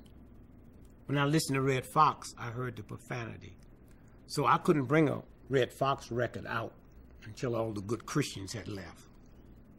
But you could bring a Richard Pryor out with the children and the folks because of his genius, except there's one thing wrong with that. There is no genius to a little child. All they heard was the profanity. So when they grew up, they wanted to emulate Richard Pryor. So every other word was a cuss word. That's Richard. You can trace that back to Richard and his genius. And so, but there's comics out there now because of comedy stores. I mean, it's just splitting. I mean, I came through, you might be lucky to work Second City. But there's so many comedy, and then the whole South. Remember, after I hit big, I still couldn't play the South. Okay? I still couldn't play the South. But today, Mississippi, comedy clubs, Alabama comedy club, women, Indians, gays, the whole thing is out there now. And that's a good thing, to see a country that's able to laugh at itself. That's a very good thing. Can I ask Richard the stat question? I don't know where we are in time. Yeah? I'm okay. Let me just pick up one extra tape, all right? Oh, okay. Second here. Well, actually, we're still on this? Yeah, I'm still okay on this tape. Okay. UQB. Don't let me know till we're ready. I don't hear nothing. Technique. Don't let me. What do we He's take? wrong. He's wrong. Well, okay. The importance of developing a technique. No, it depends on you. That's what's different. You can come out and do your whole act just by being tired. And your sister can come out or your brother can come out and do a whole act just by being energetic. Energetic. One of the funniest things I ever seen in my life. I came in and caught searching, and the amateur hour was on at the Apollo. And very seldom you see a white. So I didn't catch his act. And he was walking off stage, and he came back. Now, remember, all black audience. And he said, I want to say thanks to all my black brothers out there for coming in the white community, taking them ugly white bitches off our hand. And they went out of their mind. Sisters was laughing so hard, their wigs was coming off. and so I didn't see his act, but I imagine the technique was, you can do it either real slow or real fast. You can come out and sound like you're real brilliant or real stupid. That's the technique that separates you. And you can do somebody else's joke. Your technique don't sound like it's. You can do old jokes, old standard jokes that's been out there. Look at the preacher. You got different preachers and they're working out the same Bible. You can't find techniques show any better than ministry. The same Bible. 10 Commandments never change. The King James never change. And yet there's that work out the same amount. But then you have leeway, because once you master that, you got leeway to take it to a, you know, I look at somebody said that if I was going to get the lecture chair, what would I have for my last supper? I said, I wouldn't have a last supper. That first one didn't come out too well. Please. You know. And so, no, technique is brilliant. It's a good question. You develop your own technique. That's you. That fits you. And that could be anything from sitting on a park bench with a newspaper, or sitting with a baby carriage talking to a baby that's not even there, or just talking about how bad your luck is or how good your luck is. No, technique would make all that separates you from, like Bill Cosby, the greatest storyteller, not one-liners, and that he knows how to breathe, and he can keep you all the way through 12 minutes to get to that. He can use his face.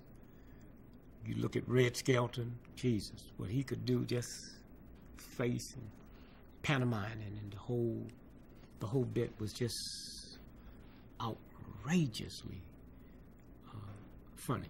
And so, yeah, right now, if you went into a comedy club and I went with you and I had to tell them something, I'd say three things. First, go get them old and then develop your own, but just see that. And then technique.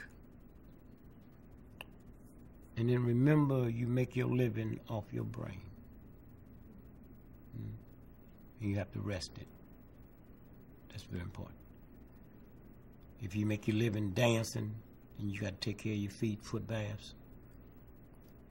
You make your living off of that brain. You can't spend all your nights at parties and drinking and having fun, because it'll show up at the end. Why do you think all these old songwriters and singers can't get a hit? They're tired. You got hung up in the bullshit of celebrity status, and they go to bed at 4 o'clock in the morning after been partying all night.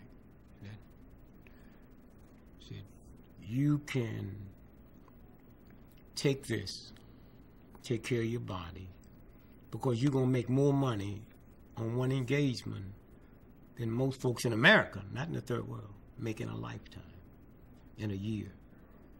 And there should be a respect for that, but we don't. It's just another party, and then they go by the wayside, and then they, you get hooked up in alcohol and drinking and what have you. But no, technique is, because the youngsters are brighter today than ever before, because of television. See, we have totally underestimated the power of television. When I was a little boy born in 1932, when did I see a dead person? Where would I see one? At a funeral? How old are you when your mother or father take you to a funeral?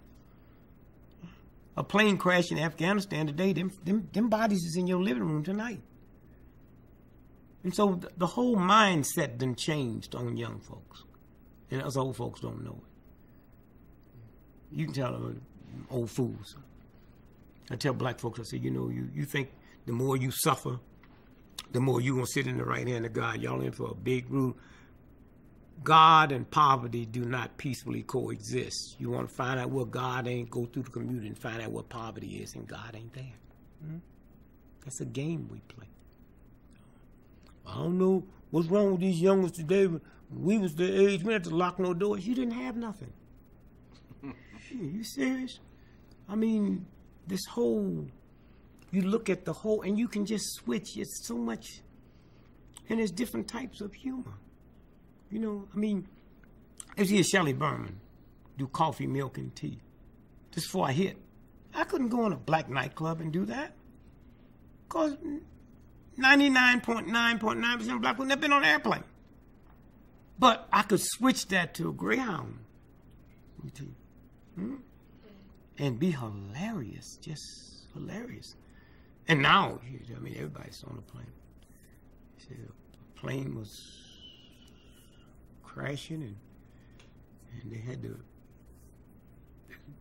got rid of the cargo. We had to get rid of the weight, and we're going to take people alphabetically. So me and this black guy sitting there, he said, African Americans. And he got ready to move. Shh, that ain't us.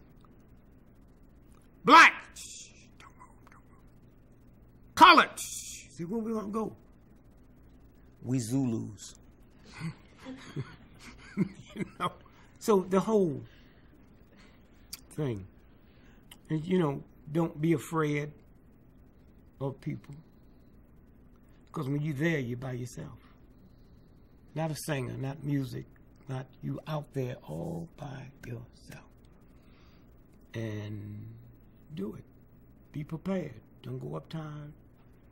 Because the people come and see you tired. They worked all week and they come there and give you that money. They ain't asking you for nothing. You don't even have to make them laugh. They like it, but if you don't, they're not going to ask for their money back. And so if I was with young comics today, I would just say learn to have a profound respect for that audience. A profound respect. That's your whole piece. Not your mama, not your daddy, your brother and sister. These are people who don't know you. That's coming in. And when they leave, the arthritis don't hurt. The headache's gone. That's what you can do with that. But that is, when you were talking about respect for the audience, people of our generation, I remember when Dana and Wood, Gene Wood and I got together at Emerson College, for which we're doing this. We wouldn't sit down lest crease. Yeah. And now you see people walk out, you know, what do? Just repair the car, you know, so. But that was America's bullshit. America had to be clean because we were so filthy underneath. So you had to be clean. You go to black folk, go to a black, you know what? Black folk don't understand how white folk go to church with sneakers on. Don't understand how white folk go to church with dungarees on. I was looking at a picture one time of a black going to church with dungarees on. I said, that's not American that drew that. I said, no, it's Caribbean. How'd you know? Because black folks dress up. Why?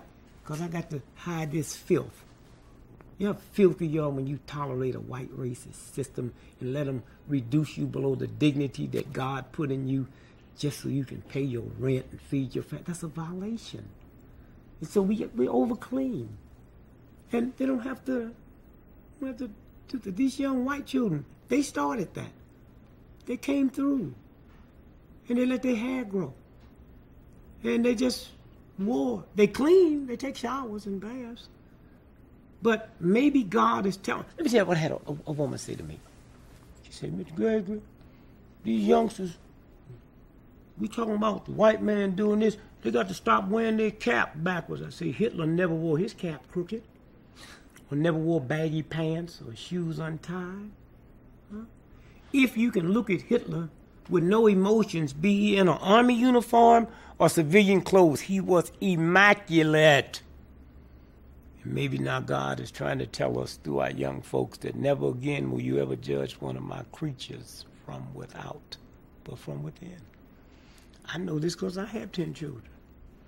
Let me tell you something. First, my son came to me one day. Hey, Pop, can I borrow your tie? I said, what you do with yours? I ain't got none. What do you mean? I never had one. I need a dress shirt, too. I never realized, man. He never had a dress shirt. And these white folks, we're an all-white community. These white folks have what they call pretty day. Huh? Because they saying, one day you white people going to have to go and apply for a job, and we want to show you how you're supposed to look. You know what happened? 90% of them didn't show up that day.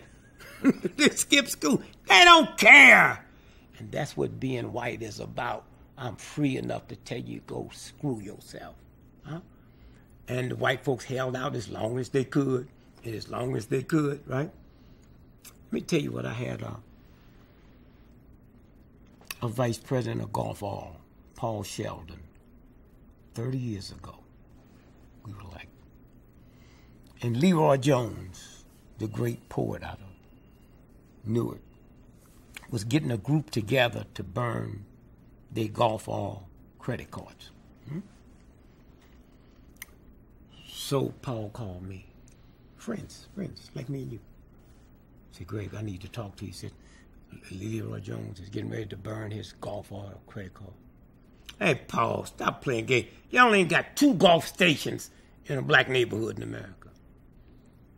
He said, I need to fly in and talk to you.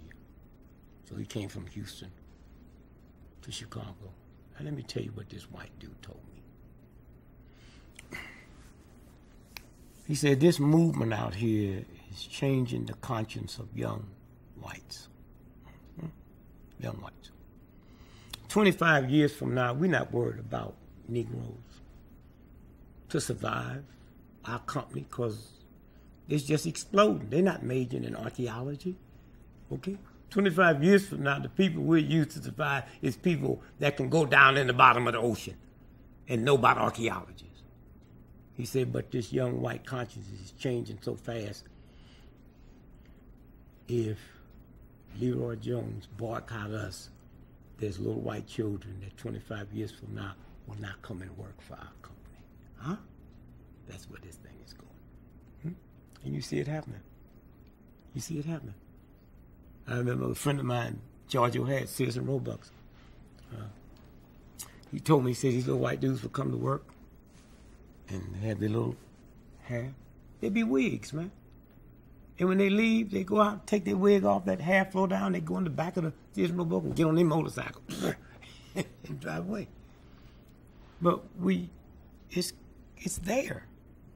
And that's a good sign that you can just walk out and do your thing. Mark Saul was the same. Mark Saul could never work Vegas. When he's one of the hot actors, because he would never put anything on but a sweater. And they said, no, you got to put on them thugs, man, a bunch of bandit, cutthroat dogs below scum ran Las Vegas. But and did Vegas ever think they'd see today? They'd have white groups out there barefooted, no shirt on, 22 guitars, and packing the house. The whole thing didn't change. White woman told me, you got to learn English. You got a white boy that's governor of California. He can't even pronounce the state. Since when I need to learn English? You know, what's this game about? And so that whole thing then changed. The rhythm then changed. But look at what people would say when we came through. I can't believe he said that. I can't believe he said that. You know, and the whole rhythm. It have to change. As 5 years old, you sitting watching TV, and you watching TV, and you see everything. I don't know how cops let these TV and these movies get by, where the cops is always chasing somebody and running into brick walls. I can't believe because little children see that, and they can't think much of a cop because that's real. That's straight life. When you looking at something that you grew up with. And now they're free. You cannot walk into a classroom no more and tell who's the smartest in your class. Because people don't feel like they have to look smart. I mean, when I was in school, I was one of the dumbest. And I'd go take a test, and I thought if you bite the pencil and hold your head like that. And I got wise. When I looked and didn't see now, I just put my name in, turn it in, and leave. Wasn't nothing on there I knew. And then the little girl, Helene, they made straight A pluses. She'd be in there an hour and a half after everybody left. And she'd be so nervous. How'd you do? I don't know. In 3 days when the grades posted, she'd make a A plus. How can you be smart and you didn't know? Listen, I knew I didn't know nothing. I walked out, so I'm ahead of you. I stood in that class for 2 minutes, read it, didn't know nothing. I came out and just had a ball. You walking around nervous, all stressed out, and you make an A. And the only time I really got upset in school was I'm in an all-black school. Teacher flunked me in English. And the first time I ever heard a teacher. How can you flunk me in the only language I know? It'd be different. I understood Latin or French. All I speak is English, man. And for you to give me an F, you saying I can't talk at all. I mean, I'm not asking for a B or C, but give me a D.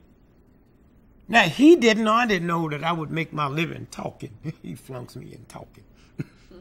Give me a break. You know? But no, I don't think. I think where we go today is the mindset done changed. I don't have to come out. Let me tell you, go back one day and think about that question. And go back to the 30s, and all the Hollywood movies was big chandeliers, you know, big, because people went there because they didn't have nothing, and they go there to dream and get lost up in it. People would go out to be entertained, and they don't have to do that now. You get just as much entertainment at home if you got someone. They come out just to enjoy themselves and have fun. And it ain't got nothing to do with you with a tuxedo on or this or that. Were you a good singer? You know, can I listen to a good singer with some old jeans on and some old beat up sneakers and hear the voice? You know, that's the difference. You know, and that's where it's going. And it's too late to turn it back. You know, it's out there now. And the young ones coming up, you see, I mean, when you stop and think about 98% of all technology in America happened in the last 30 years. Jesus, can you believe that? It's almost hard to believe. I mean, I'm just celebrating my 73rd birthday. And man, when I was born, airplanes was just a whisper. Huh? And I've gone from airplanes to jets to rockets to travel in outer space in one lifetime. Huh? And everywhere you go, you can. And what that white dude found out, that because you had that long hair, and he looked at your record out of Harvard, Yale, MIT, Morehouse, and you was the scientist he wanted, he didn't give a damn what you look like. You know, you got to come in there and create me some patents that I can make this. And that's what them young boys on Wall Street. Whoever thought, man, you see them sitting there with dungarees on, sneakers, and their hair ain't well groomed, but they taking care of business. That limousine pulled up. Hey, let me tell you something that happened, man. It's just great. When I was cooking, man, I'd buy all my clothes. One of the most expensive clothing companies in the world. My suits would cost me like $15,000, $20,000. Bijon's. My shirts would cost, a cheap shirt cost $700. Ties would cost $500. $22 to have a pair of boots. The little handkerchief I put up in a pair cost $90. I'm coming out of the hotel in Cleveland, a white woman run up to me and give me her bag and ask me till I get her a cab. I said, Bellhops is really doing good. She said, what do you mean? I said, I don't know. Oh, it must be. So there's a white dude that's interviewing me. He's so embarrassed. I take it all the way to the nth degree. Take a little $2 tip. Say, thank you. And then she stopped. The guy come back and told me, said, did I do something wrong just now? Something didn't feel right. Then they told her. This was in major hotel in Cleveland. You know why I get respect in hotels now? Not because of the Harry Belafontes or the Pearl Baileys, the little rappers, hip-hoppers that come in with their white agents and take over a whole floor. Limousine sitting outside 24 hours. They take them anywhere they want, man. They want a pizza. And all at once, they brought so much money in, they don't give a damn if they get on that elevator barefooted in the morning to come downstairs. Don't you remember? The whole thing changed. We were in the lobby at the Hilton in New York. We'd done that Smothers Brothers thing, and you and I headed, and the door opens. God, I wish the world could have seen that. And this little hip-hopper comes out. He saw you. His eyes filled with tears. He went right down on his knees. I remember that. It was a wonderful moment. You had to see that. But it was they were the ones that got black folks like me respect in a hotel where other white folks wouldn't walk up and just think I was one of the workers. Because you don't know who you're talking to now. And hip-hop didn't give a damn. They made so much money. The manager didn't care. And they just, and you can see how just things have changed. It's changed, period. They be at the Four Seasons, the Ritz-Carlton, you know. Okay. The one question we've been asking everybody, it's sort of silly, but there's something that clicks universally about it. Was it worth it? Yeah, to me it was. I wouldn't do it again. Yeah, I wouldn't do it again.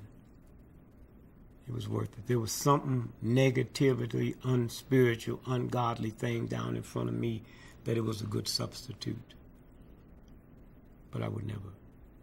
I found what I want being around the civil rights movement. 98% of the people in the forefront of the civil rights movement had Reverend in front of their name before they had PhD. And to sit and listen, we knew about the kings, but if you was there with the movement, you just heard ordinary preachers from little bitty churches get up. And it was there, not entertainment, that I learned it ain't about love, it's can you be lovable. I've been married to the same black woman for 46 years because I learned how to be lovable. And once you become lovable, I'm safe with you and you safe with me. And it's just no, I would never do it again. I don't like that environment. I don't like that atmosphere. I've never had entertainers as friends. And I detest a comic that had to be funny 24 hours a day. There's some that's just funny, just humorous, just talking about. I just detest somebody that's always on because that's who they are. But no, I would never. Like I said, when even Negroes was convinced that black folks couldn't run nothing but dashes. I was the first black to win a Missouri State cross-country championship. The first time in the history of America, a Negro had won a cross-country championship. First time in America, a Negro had won a mile championship when we thought that the dashes. And when I ran faster than anybody had ever run and didn't get credit because I was at the Negro meet. We shut the school down. I understood the power of a white man. He said, "What do you want?" I said, "I want my record to count." "That's all?" He made a phone call, signed the executive order that sports was integrated. So the state of Missouri now will pride themselves of integrating these schools before the 54th Supreme Court decision. So history, they will never have to say that they had it was that little demonstration in St. Louis with the NAACP. And then from there, we went to the state meet. Now think about this. University of Missouri.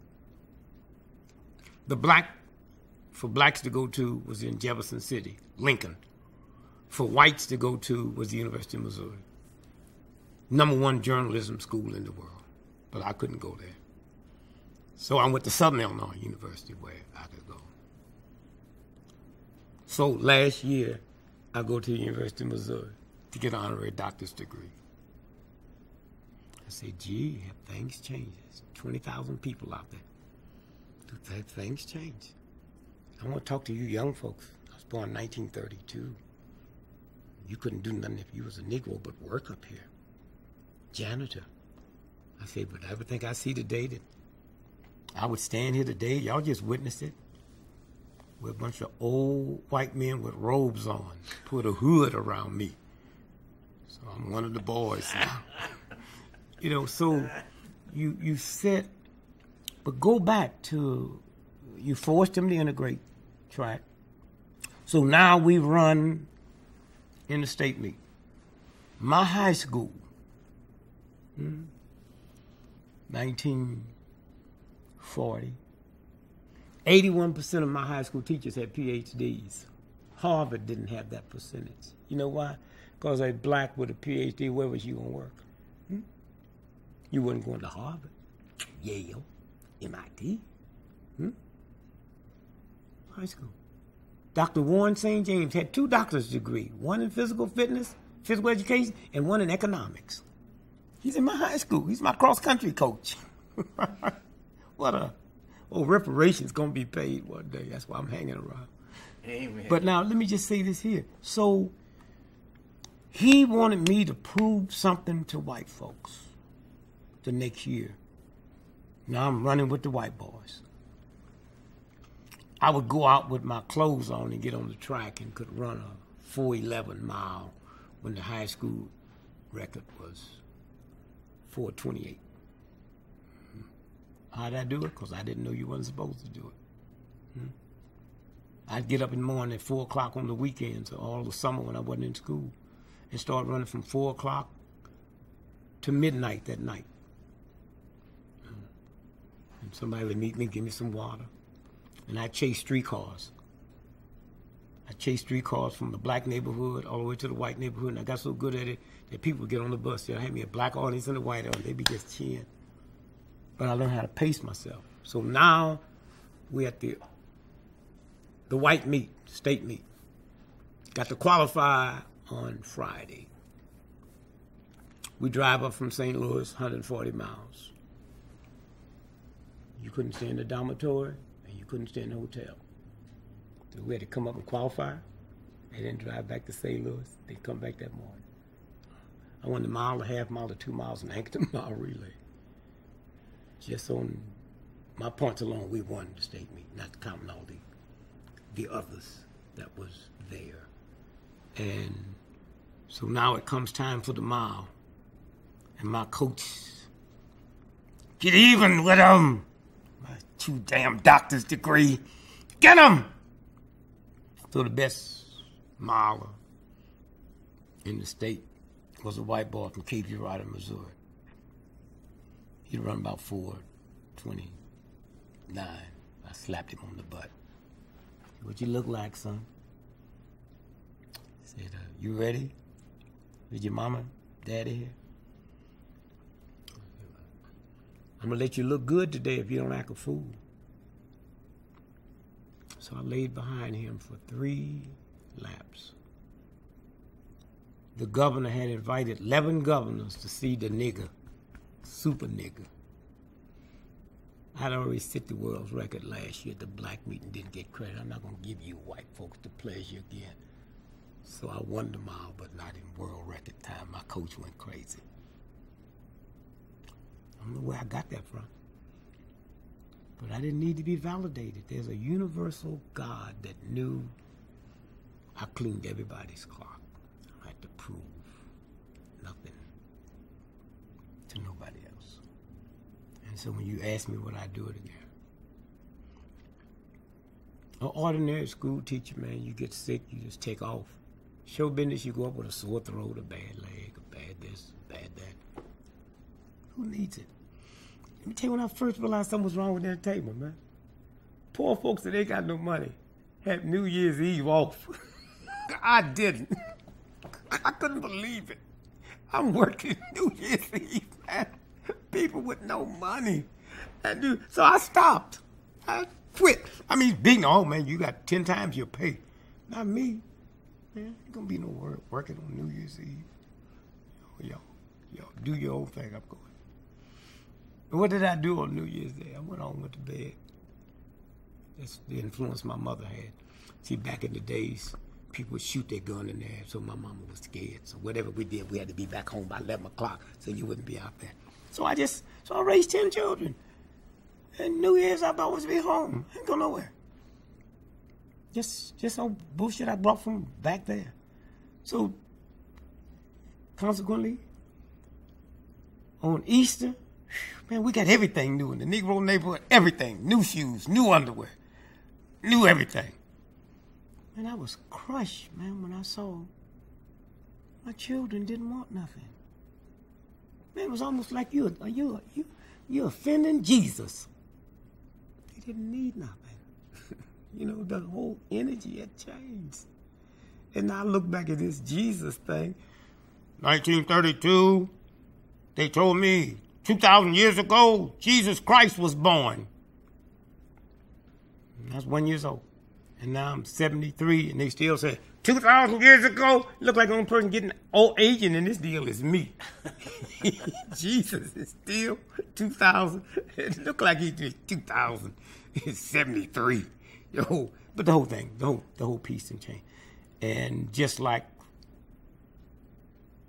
there'll come a day when, if you look at NBC, CBS News, they never wear the same suit twice. They're all new. There'll come a day, man, when America be so cool, you can just walk out, man, with a pair of raggedy ass slacks on. But they have to dress up like that because they tricking. Huh? They have to dress up like that because they got to create that aura because they lying. They're controlled by big business and to create that illusion. There's going to come a day, if this country survives, that you just walk out and give the news. Hey, let me tell you what happened. You know, if you're the weather person, you just come out, man, with one of them big old Parkers on. Say, there's a bitch out there today. That's all. And if summertime, you come on with a pair of shorts and say, hope y'all got some lemonade. That's all. I think that's the stupidest thing in the world. But you need to know what the weather's for. You're going to go to Ford Motor Company and get your day's work in if it's a blizzard. So who cares? You know, let me walk outside and catch. Jesus, let me run back and put another coat on. But this is where it's coming. It's so honest today and so real. And but it's going to be fun. Good ride. We've been delighted and edified. My brother. Thank you. I was trying to. We still have a little room. Yeah, we do. Yeah, I was trying to parse the thing. Forget where we were. You were sitting next to Irwin. We're on stage with more songs. Oh yes, Shelley yes. Berman. Yeah. About the cross, but if Jesus had been electrocuted. Oh yeah, we were in a chair. Right. Like a chair. Yeah. How do you make the sign of the How chair? do you make the sign of the chair? I have another Yes. last question. What do you think is the role, then, today, always, of the comic, the social satirist, the clown in society? None. Just be funny. Yeah. None. You don't think there's a need for that other voice? There is, but the role, you're not. Look, it's hard enough for you as a woman to decide you're going to be a comic. It's not going to take some burden on your back. If you choose to do that, that's good, but that's not your role. It's like driving a car. I didn't buy a car and run around picking up homeless folks, taking them to a shelter.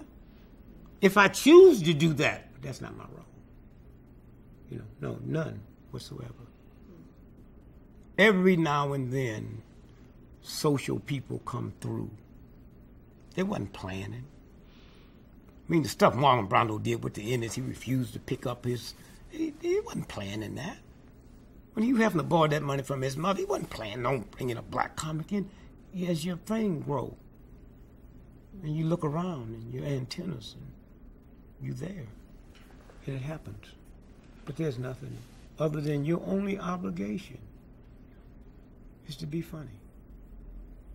And if you was a brilliant brain surgery and the funniest comic on the planet, and I come to get this too, I come here for you to make my ass laugh. Just get this thing out. That's what I come in here for. If it wasn't for that, I probably wouldn't know you. And so it's that there are people that come through and change things, but they didn't start out saying, I'm gonna get myself in this position to be funny so I can break down these barriers. There was something that I brought to the front with me that would make me say, if you're going to advertise in the white press, if there's a Negro paper within a 100-mile radius you have to advertise, or you violate my contract. That's... And then that grows and grows and grows. You don't get unbearable with it or unfriendly with it, but it grows. Maybe not so much the person, but the role of humor itself in making it a little bit sweeter to swallow some of these harder issues, making it a little more But see, you must remember, the comic is a small amount of humor. People's funny every day. Huh? When your child comes home, you ain't making nothing sweeter for them to take this damn medicine. You don't tell your child no jokes when they got to go get this shot. You're just rubbing them and making them, oh, honey, it's going to be all right. You ain't funny. That's the role of a mother. Huh? Come on, honey, you'll be all right. Gonna make you eat your carrots, eat your spinach. That's your job, but not by being funny or entertaining. Eat your spinach, He just, I turned against spinach because if I thought spinach make me as ugly as Popeye and as messed up as Oliver, I didn't want nothing. You know, and once I tried to get out the can like he did, and it didn't work. But no, there is. My oldest daughter was getting her doctor's degree from London School of Economics. I went over there. And I saw white. See, when I was a little boy growing up, if you saw a tattoo, you knew you was in the presence of a felon. Huh? So when I get over to London to my daughter's graduation, and I see white women getting their third and fourth doctor's degree, their hair dyed green, light pea green, and blood red, and purple, and tattoos up to their eyeball. I looked at my wife and said, I wonder if these white folks know where this ride is on its way. Huh? Where it's on its way. Because all at once, we gave them a gift. That you don't have to take the bullshit. I'm talking about white folks. You don't have to. Why you think they had to go get Mexicans to take our place? And they got to get Mexicans, they had to get Mexicans because my daughters ain't going to tolerate off white folks what my mama did. Right? You grab my mama's titties, oh, Mr. Wallace, you didn't mean that. Huh? You grab my daughter's titties, you had a lawsuit and maybe a fight. So all of those, they gone. They gone. And I had a guy told me, billionaire, white guy, beautiful guy. I was going somewhere in Detroit to do something. And he says, man, I couldn't wait for you to get here to tell you this story. See, we had this wedding. And all the rich folks come from all over the world. And we had it at this little place in West Virginia. Arlington, West Virginia. This big old country club. Fabulous. So my 5-year-old daughter's there. She said, Daddy, where's the black people? He said, well, you see, this is family. And the lady's getting married. You saw her family, and then our side of the family. And there are no black folks in the family. She said, then if there's no black folks in the family, something's wrong with this wedding. This little 5-year-old child. Hmm? That's where this thing going. And going. Because little children is not born racist or prejudiced. They learn that from their mom and dad and the people that they're around. Let me say that the fastest growing population in America is Mexicans. Bullshit. Now look, let me think about this for a minute. Almost 300 years ago, they brought me over here as a slave, right? And one of my functions was to reproduce slaves. So I was brought over here to screw. That was my job. Now here's some Mexicans come over here to pick peaches, right? At below minimum wage to send some money home to my pop. So if I'm brought over here to screw and they come over here to pick peaches, how you telling me they outpopulating me? There's something wrong with that story. And if these Mexicans is having so many children, how come Mexico don't look like China? Or do you wait to come to America to have babies? There's something wrong. It's a game they play. And then the Mexicans will send their children to college. And then their children go to college. And then they got another group they're going to replace them with. I think it's going to be the robot. The robot. They got a robot to do brain surgery. And it's impossible for that robot to make a mistake. So about 10 years from now, a brain surgeon won't be able to get insurance. And I'd rather have a robot operating on me because can you imagine if I'm your doctor and I'm going to give you brain surgery today and I wake up and find my brother in bed with my wife, you know what kind of operations you going to get? Get the brain. That robot don't hit on my old lady, don't steal my whiskey, don't go through none of them changes. So it's just fascinating where it's going. Thank you. Thank you. Bless you. Bless you. Bless you.